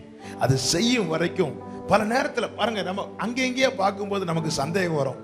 பேதுரு பாருங்க, கடல்ல இறங்கி நடந்தானே, எவ்வளவு விசுவாசம் இருந்திருந்தா அந்த கடல்ல நடந்திருப்பான். அவனுக்குள்ள இந்த விசுவாசம் வர காரணம் என்ன? அவரை பார்த்தா, நீரே ஆனால், நீர் ஏசுவானா, நீங்க ஏசுவா, ஏசுவா, ஆமாப்பா நான் தான், நீங்க ஏசுவான்னு சொல்லிட்டு இறங்கிட்டான். இறங்கிட்டு என்ன பண்றான்? சுத்தி பார்க்கறான். எப்ப பார்வை அவரை விட்டு திருப்புறானோ அப்ப உள்ள போறான். இதுதான் நம்முடைய விசுவாச வாழ்க்கை. என்னதான் பிரசங்கம் பண்ணாலும், எத்தனை பாட்டு பாடினாலும், போக்கஸ் கொஞ்சம் மாறிட்டுனா உள்ள போயிடும். அந்த நேரத்துல பேதுரு என்ன செய்தானோ அதை தான் செய்யணும். நான் இங்கேயும் சொல்லியிருப்பேன் நினைக்கிறேன். நான் கேட்கிறேன் ஒரு கேள்வி. பேதுரு உள்ளே மூழ்கும் போது இயேசு எங்க இருந்தார்? அடுத்த கடல்ல போயிட்டாரா? ஐயோ நான் பார்க்கல. இயேசு பக்கத்துல இருந்தார். பேதுரு உள்ளே மூழ்கும் போது இயேசு பார்த்தாரா பார்க்கலையா? பார்த்தார். பார்த்ததும் தூக்குனாரா? இல்ல. இயேசு அவனை பார்த்துட்டு இருந்தா, ஆனா அவன் பார்த்ததுக்கு அப்புறம் தான் தூக்குனார். அவன் பார்த்ததுக்கு அப்புறம் தான் தூக்குனார். உன் பிரச்சனை அவருக்கு தெரியாம இல்ல, உன் கஷ்டம் அவருக்கு தெரியாம இல்ல, உன் வாழ்க்கை படகு மூழ்கி கொண்டிருப்பது அவர் அறியாமல் அல்ல. ஆனா அவர் எதுக்காக பார்த்துட்டு இருக்கிறாருன்னா, நீ எப்போ என்ன பார்க்க போறேன்னு பார்த்துட்டு இருக்கிறார். ஹல்லேலூயா. நீ எப்போ என்ன பார்க்க போறேன்னு பார்த்துட்டு இருக்கிறார். பார்த்தது தூக்கிட்டார். ஆமென். பேதுருக்கு நம்பிக்கையை கேட்கலாமா? பேதுரு கடல்ல இறங்க, நான் கேட்கிறேன், இந்த போட்ல இருக்கிற 12 பேர்ல கடல்ல நடக்கிற தகுதி யாருக்கு உண்டு? 12 பேருக்கும் உண்டு இல்ல? 12 பேரும் இயேசு அழைத்தார். ஆனா யார் மட்டும் நடந்தா? பேதுரு மட்டும் நடக்க காரணம் என்ன? நம்பிக்கை. பேதுரு இறங்கி நடக்கும்போது சீஷர்கள் எல்லாம் எப்படி இருந்திருக்கும்ல? ஐயோ ஸ்கோர் பண்ணிட்டானே, இவன் ஸ்கோர் பண்ணிட்டானே, அவ்வளவுதான், இனி அவ்வளவுதான், முடிஞ்சுப்போ, நமக்கு எல்லாம் வாய்ஸ்லாம் அவுட்டு. அந்திரேயக்கெல்லாம் ரொம்ப கஷ்டமா இருந்திருக்கும், யோவானுக்கெல்லாம் ரொம்ப கஷ்டமா இருந்திருக்கும். ஏன்னா பரிசுத்தாவி வர்றது வரைக்கும் அவங்களுக்குள்ள சரியான டேர்ம்ஸ் கிடையாது. எனவே தான் பேதுருக்கு முடிவு ஆண்டு சொல்லிட்டார், உன் வயசு காலத்தில் என்ன தூக்கிட்டு போவாங்க அப்படின்னு. இப்போ பேதுருக்கு இனி ஆறுதல் வரணும்னு என்ன தெரியணும்? யோவானுக்கு முடிவே ஆண்டவர் இவன் எப்படி சாவான்னு சொன்னீங்கன்னா எனக்கு ரொம்ப சந்தோஷமா இருக்கும் ஆண்டவரே. ஆண்டவர் சொன்னார், அவன் நான் வரது வர உயிரோடு இருந்தால் உனக்கு என்ன. கடைசி வர அந்த பரிசுத்தாவியானவர் வர்றது, இயேசு எடுத்துக்கொள்ளப்படுறது வரைக்கும் அவங்களுக்குள்ள அந்த சரியான டேர்ம்ஸ் இல்லை. நிறைய இடத்துல வாக்குவாதங்கள் வந்ததெல்லாம் பார்க்க முடியும். சரி, நம்ம அது டாபிக் இல்லை. இப்போ பேதுருட்ட கேட்கலாமா? பேதுரு இப்போ தண்ணியில முங்கியாச்சு, எலும்பியாச்சு, திருப்பி போட்ல கொண்டு உட்கார வச்சாச்சு. பேதுருட்ட மற்ற சீஷர்கள்லாம் கேட்கறாங்கன்னு வைங்களா, டேய் நீ கடல்ல இறங்கி நடந்ததை பார்த்தா நீ பயங்கரமான விசுவாச வீரன்னு நினைச்சோம், இப்படி பொசுக்குன்னு உள்ள போயிட்டியே, ஆமா நீ என்ன நம்பிக்கையில கடல்ல இறங்குனன்னு கேட்டா பேதுரு என்ன சொல்லியிருப்பான் தெரியுமா? நான் கேட்டதை நீங்க கவனிச்சிங்களா? என்ன அவர் என்ன சொன்னார்? நான் தான் சொன்னார், இயேசுன்னு சொன்னார். அப்ப நான் என்ன கேட்டேன்? நீரே ஆனால். நான் கடல் மேல் நடப்பேன் என்கிற நம்பிக்கையில இறங்கி நடக்கல. இது இயேசுனா, இது இயேசுனா நான் மூழ்கினாலும் அவர் என்னை தூக்கி விடுவார் என்கிற நம்பிக்கையில தான் நான் நடக்கிறேன். ஹல்லேலூயா. என்னுடைய நம்பிக்கை என்னுடைய பலத்தை சார்ந்ததல்ல, என்னுடைய நம்பிக்கை அவருடைய உண்மையை சார்ந்தது. அவர்கிட்ட ஒரே ஒரு பெர்மிஷன் வாங்குறார், அந்த வார்த்தையை நான் நம்புறேன். இறங்கி நடந்துவான்னு சொன்னார்ல, அதை நான் நம்புறேன். நான் மூழ்கினாலும் அவர் என்னை தூக்கி விடுவார், நான் தளர்ந்தாலும் என்னை தாங்குவார், நான் தள்ளாடினாலும் என்னை பலப்படுத்துவார், நான் சோர்ந்தாலும் என்னை திடப்படுத்துவார். அவர் என்னுடைய நம்பிக்கை இதுதான். நான் சோர்ந்து போக மாட்டேன், நான் ஓடிட்டே இருப்பேன் இல்ல, நான் சோர்ந்து போனாலும் என்னை திடப்படுத்துவார், இது என்னுடைய நம்பிக்கை. நான் தளர்ந்தாலும் என்னை தாங்குவார், இது என்னுடைய நம்பிக்கை. நான் தள்ளாடினாலும் என்னை பலப்படுத்துவார், இது என்னுடைய நம்பிக்கை. இந்த நம்பிக்கையை நான் அறிக்கை செய்வேன், நான் ஜெயம் எடுப்பேன். காரணம் என்னை அழைத்தவர் உண்மையுள்ளவர். பேதுருவை பாராட்டல், அவர் கண்டித்தார். ஆனா கண்டிக்கிறதுக்கு முன்னாடி கையை பிடிச்சார். உலகத்துக்கும் அவருக்கும் அவர் தான் வித்தியாசம். உலகம் கண்டிச்சுட்டு கை பிடிக்க பார்ப்பாங்க, அதுக்குள்ள ஆள் உள்ள போயிடுவாங்கல்ல. ஆனா அவர் அப்படி இல்லை, கையை பிடிச்சிட்டு தான் கண்டிப்பார். கர்த்தர் சில நேரத்தில் ரொம்ப கண்டிக்கிறாரா, சந்தோஷப்படுங்க, அவர் உங்க கையை பிடிச்சிருக்கிறார். ஆமென் சொல்லுங்க பார்க்கலாம். சிலரை தொடவே மாட்டார், கண்டிக்கவே மாட்டார். எங்களுக்கெல்லாம் கண்டிப்பே கிடையாது, ஒண்ணுமே கிடையாது. ஆமா விட்டுட்டாருப்பா. இந்த சர்ச்சுக்கு போனா ஒரே கண்டிப்பு. ஆமா கையை பிடிச்சிருக்கிறாரு. பேதுருவே, கடல்ல உன்னை தூக்கி போட்டது உன்னை பாழாக்குவதற்கல்ல, உன்னை பழக்குவிப்பதற்காக. நம்பிக்கை அறிக்கை செய்வதில் அசைவில்லாமல் உறுதியா இருக்க கடவோம். வாக்குத்தத்தம் பண்ணினவர் உண்மையுள்ளவராயிருக்கிறார். 5 பேருடைய நம்பிக்கை அறிக்கையை நான் எடுத்துட்டு வந்தேன். ஆனால் அது பேசுறதுக்கு நேரம் இல்லை. ஒரே ஒருவனுடைய நம்பிக்கை அறிக்கையை மட்டும் நான் சொல்லி 2 நிமிஷத்துல நான் முடிக்க விரும்புகிறேன். என்ன நம்பிக்கை பாருங்க. அப்ப நம்பிக்கை தளராம இருக்க நம்ம கர்த்தரை நோக்கி பார்க்கணும். கர்த்தரை பார்க்க பார்க்க பார்க்க நமக்கு அந்த நம்பிக்கை உண்டாகும். பாருங்க என்ன நம்பிக்கை தெரியுமா? நெகேமியாவின் புஸ்தகம் 2வது அதிகாரம் அதனுடைய 20வது வசனம். அதற்கு நான் மறுமொழியாக, பரலோகத்தின் தேவனானவர் எங்களுக்கு காரியத்தை கைகூடி வர பண்ணுவார். அவருடைய ஊழியக்காரரை நாங்கள் எழுந்து கட்டுவோம். உங்களுக்கோ வென்றால் எருசலேமிலே பங்குமில்லை பாத்தியமில்லை, உங்கள் பேர் விளங்க ஒன்றும் இல்லை என்று அவருடனே சொன்னேன். நல்ல கவனிங்க, குயிக்கா சொல்லி முடிக்கிறேன். 3 விதமான கூட்டத்தார் அதில் நிற்கிறாங்க. ஒன்று, இந்த நம்பிக்கை அறிக்கை 3 கூட்டத்தார் கேட்கிறாங்க. முதல்ல நெகேமியாவின் அறிக்கையை தன் காது கேட்குது. என்ன? பரலோகத்தின் தேவனானவர் காரியத்தை, இந்த நம்பிக்கை அறிக்கையை முதல்ல அவன் காது கேட்குது. நீங்கள் நம்பிக்கை அறிக்கை செய்வதை முதல்ல நீங்க உங்க காது கேட்கணும். நீங்க அறிக்கை செய்யுங்க. நீங்க அறிக்கை செய்வது உங்க காதுல கேட்கணும். அந்நிய சத்தம் உங்க காதுகளில் கேட்பதற்கு முன்னே உங்களுடைய விசுவாச அறிக்கையை, நம்பிக்கை அறிக்கை செய்வதை உங்க காது கேட்கணும். 2வது, அவன் கூட அனுகூலம், அவருடைய ஊழியக்காரராகிய நாங்கள் அனுகூலமா இருக்கிறாங்கல்ல, நம்பி இருக்கிறாங்கல்ல, கூட புறப்பட்டு வந்திருக்கிறாங்கல்ல, அவங்க கேட்கணும். 3வது, இது நடக்காதுன்னு ஒரு கூட்டம் எதிராக நிக்கிறாங்க தெரியுமா, நடத்த விட மாட்டோம் நிக்கிறாங்க தெரியுமா, அவங்க கேட்கணும். 3 விதமான காதுகள் இந்த அறிக்கையை கேட்கணும். இந்த அறிக்கையை கேட்கணும். என்ன? பரலோகத்தின் தேவனானவர் எங்களுக்கு காரியத்தை கைகூடி வர பண்ணுவார். அவருடைய ஊழியக்காரராகிய நாங்கள் எழுந்து கட்டுவோம். உங்களுக்கு இது எந்த கூட்டத்தார்? சன்பலாத், தொபியா. நடக்காது, நடத்த விட மாட்டோம் சொல்லி பரியாசம் பண்ணாங்க. நீங்க படிச்சுங்க, அற்பமா எண்ணாங்க, பரியாசம் பண்ணாங்க. ஒரு கட்டத்தில் எரிச்சல் ஆயிட்டாங்க. அதாவது வேலை துவங்கிறதுக்கு முன்னாடி அற்பமா எண்ணுவாங்க, வேலை துவங்க ஆரம்பிக்கும் போது பரியாசம் பண்ணுவாங்க, வேலை வளரதை பார்த்து எரிச்சல் அடைவாங்க. ஹல்லேலூயா. அப்ப நான் மாத்தி இப்படி சொல்லவா? அற்பமா என்றாங்களா, நீங்க வேலையை தொடங்க போறீங்கன்னு அர்த்தம். பரியாசம் பண்றாங்களா, நீங்க ஆரம்பிச்சிட்டீங்கன்னு அர்த்தம். எரிச்சல் அடைகிறாங்களா, நீங்க கட்டிட்டு இருக்கிறீங்கன்னு அர்த்தம். ஹல்லேலூயா. ஆமென். 3 விதமான காதுகள் அந்த அறிக்கையை கேட்கணும். முதல்ல ஏன் காது கேட்கணும்? நான் அறிக்கை செய்வத பரலோகத்தின் தேவனானவர் காரியத்தை கைகூடி வர பண்ணுவார். 2வது, என்னை சார்ந்து இருக்கிறவங்க கேட்கணும், என் குடும்பம் கேட்கணும், என் சபை கேட்கணும், அவர் செய்வார். 3வது, எதிர்த்து நிக்கிறாங்க தெரியுமா, அவங்க கேட்கணும். எதிர்க்கிறவங்க 1000 வார்த்தைகளை சொல்லுவாங்க, அந்த வார்த்தைகள்ல என்னுடைய பதில், என்னுடைய நம்பிக்கையை நான் திருப்பி சொல்றேன். அவங்க இப்படி பேசினாங்க, அதனால நான் இப்படி பேசினேன், அப்படி அல்ல. நம்முடைய பதில் நம்முடைய நம்பிக்கை. நம்முடைய நம்பிக்கையை தான் அறிக்கை செய்யணும். அறிக்கை செஞ்சா பாருங்க. ஆமென். எப்படி இவனால் அறிக்கை செய்ய முடிந்தது தெரியுமா? பரலோகத்தின் தேவன் காரியத்தை கைகூடி வர பண்ணுவார் அறிக்கை செய்ய முடிய காரணம் என்ன? 1:11 வாசிங்க.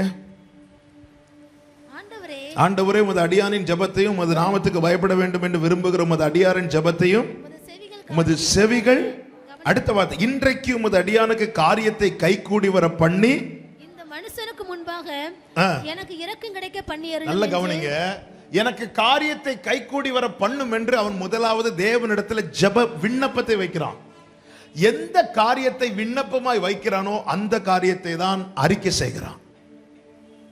எந்த காரியத்தை விண்ணப்ப, நம்ம பிரச்சனை என்ன அப்படின்னா, அறிக்கை செஞ்சுட்டு வந்து ஆண்டவர் இப்படி சொல்லிட்டு, ஆண்டவரே கேட்கிறவங்கள்ட்ட நான் முதல்ல அவர் சமூகத்தில் இருக்கணும். அவன் சில நாட்கள் துக்கித்து உபவாசித்து கர்த்தரை நோக்கி, அப்படிதான் பைபிள்ல இருக்கு. அவன் எந்த காரியத்தை விண்ணப்பமா வைத்தானோ அந்த காரியத்தை தான் நம்பிக்கை அறிக்கை செய்தான். தாவீதுக்கு இந்த குவாலிட்டி இருந்துச்சு. 57 சங்கீதத்தில் சொல்றான், எனக்காக யாவையும் செய்து முடிக்க போகிற தேவனாகி உன்னதமான தேவனை நோக்கி கூப்பிடுவேன் சொல்றான்.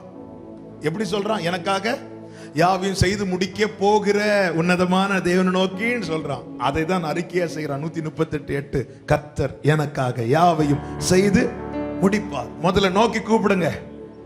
நோக்கி கூப்பிட்டா அறிக்கை செய்கிற தைரியம் வரும். நான் சொல்லிட்டேன் என் காரியங்களை தேவனிடத்தில், அதான் சொன்னேனே, இருதயத்தை என்ன செய்யணும்? ஊற்றி விடணும். முதல்ல நோக்கி கூப்பிடணும். ஆண்டவரே இப்படி ஒரு காரியம் இருக்கு, ஆண்டவரே இப்படி ஒரு பிரச்சனை இருக்கு, ஆண்டவரே. ஆண்டவர் சமூகத்தில் எதை விண்ணப்பமாய் வைக்கிறோமோ அதுதான் விசுவாச அறிக்கை, அதுதான் அறிக்கை. இதனுடைய பலன் என்ன தெரியுமா? 6வது அதிகாரம் அதனுடைய 15, 16 வாசிங்க.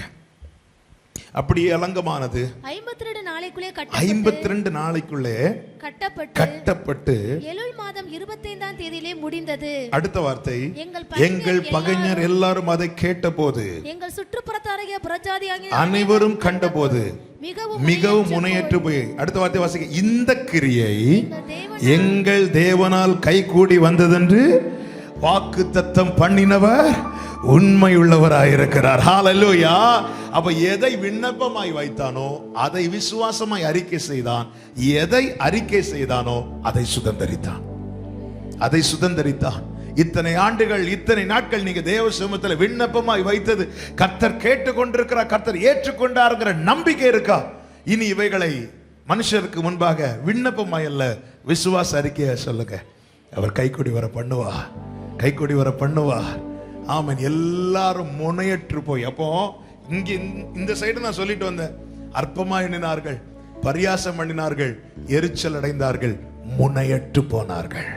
ஹல்லேலூயா. சில நேரத்தில் நமக்கு தோணும், ஏன் ஆண்டவர் இந்த சத்துருக்களை கூடவே வர வைக்கிறீங்க? நீர் கோலியாத்தை அடிச்சது மாதிரி இல்ல, கூடவே வர வைக்கிறது எதுக்கு தெரியுமா? சத்துருக்களுக்கு முன்பாக உனக்கு ஒரு பந்தியை ஆயத்தம் பண்ண. ஏன்னா அவங்க முன்னாடி தானே நீ அறிக்கை செஞ்ச. அப்ப நாளைக்கு அது நிறைவேறது அவங்க பார்க்கணுமா வேண்டாமா? பார்க்கணும்.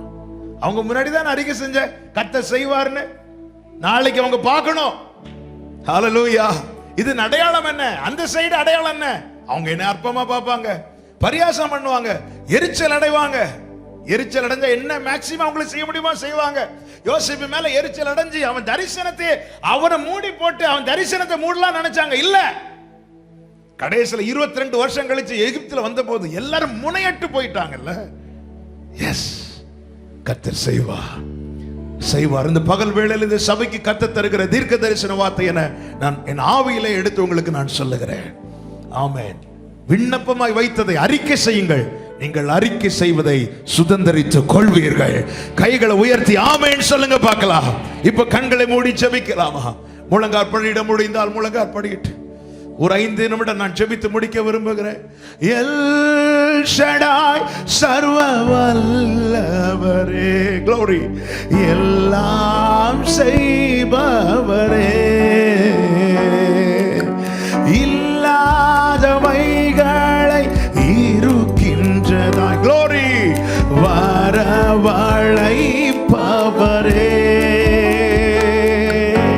எல் ஷடாய் சர்வ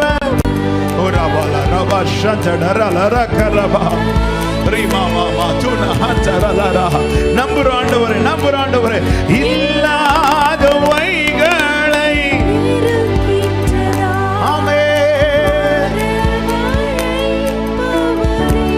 சொல்லுங்க. ஆபிரகாமுக்கு செய்தவர், ஆபிரகாமுக்கு செய்தவர் எனக்கும் செய்ய வல்லவர்.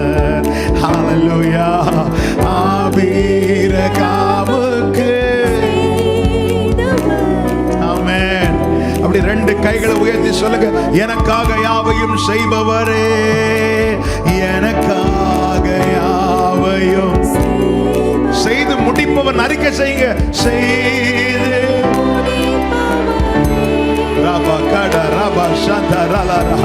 இன்று உண்மையில் எரிச்சலா இருக்கிறவர்களை குறித்து கலங்காதே. நாளை அவர்கள் முனையற்று போகும்படியாய் பரலோகத்தின் தேவன் உனக்கு காரியத்தை கைகூடி வர பண்ணுவார். என் பாரங்கள் அப்படியே ஊற்றி விடுங்க. ஆமென். என் சுமைகள், க்ளோரி, என் பாரங்கள், என் சுமைகள் உம் பாதத்தில் இறக்கி வச்ச, உம் பாதத்தில் இறக்கி வைத்தே, உம் பாதத்தில். அப்பா, ஹல்லேலூயா. இன்னைக்கு ஆண்டவரே இறக்கி வைக்கிற ஒவ்வொருவருக்கும் இயேசுவின் நாமத்தில் ஆண்டவரே நீர் உண்மையுள்ளவர் என்பதை விளங்க பண்ணுவீராக. உடைய பிள்ளைகள் ஆண்டவரே சாட்சியாய் நிற்பார்களாக. எப்படி அன்று நீர் காரியத்தை கைகூடி வர பண்ணி ஆண்டவர் எரிச்சலா இருந்தவர்கள், அற்பமா எண்ணினவர்கள், பரியாசம் பண்ணினவர்கள் முனையற்று போனார்களோ அப்படியே இந்த 2020 பிள்ளைகளுக்கு இருப்பதாக ஆண்டவரே. ஹalleluya. நம்பிக்கையை அறிக்கை செய்து சுதந்தரிக்க கர்த்தர் கிருபை செய்வீராக. உம்முடைய சமூகத்தில் கண்ணீரோடு தேடுகிற ஒவ்வொருவருக்காய் ஜெபிக்கிறேன். இன்று நீர் உம்முடைய பிள்ளைகளோடு பேசின வார்த்தைகளுக்காய் ஸ்தோத்திரம். நீர் உண்மை உள்ளவர் அப்பா. நீர் உண்மை உள்ளவர் என்பதற்கு அடையாளமாய் உம்முடைய பிள்ளைகளை நிறுத்துவீராக. கர்த்தர் அப்படி செய்ய போகிற கிருபைகளுக்காக நல்ல கைகளை தட்டி ஆண்டவருக்கு மகிமை. உடாரபா சந்தரா. ஆமென். நம்பிக்கையுடைய சிறைகளே அரணுக்கு திரும்புங்கள் என்று கர்த்தர் சொல்லுகிறார். இரட்டிப்பான நன்மைகளை கர்த்தர் உனக்கு தருவார். நீ அவரை நம்பி அறிக்கை செய்த ஒன்று வீண் போகாது. நிச்சயமாய் முடிவு உண்டு. உன் நம்பிக்கை வீண் போகாது. ஹalleluya.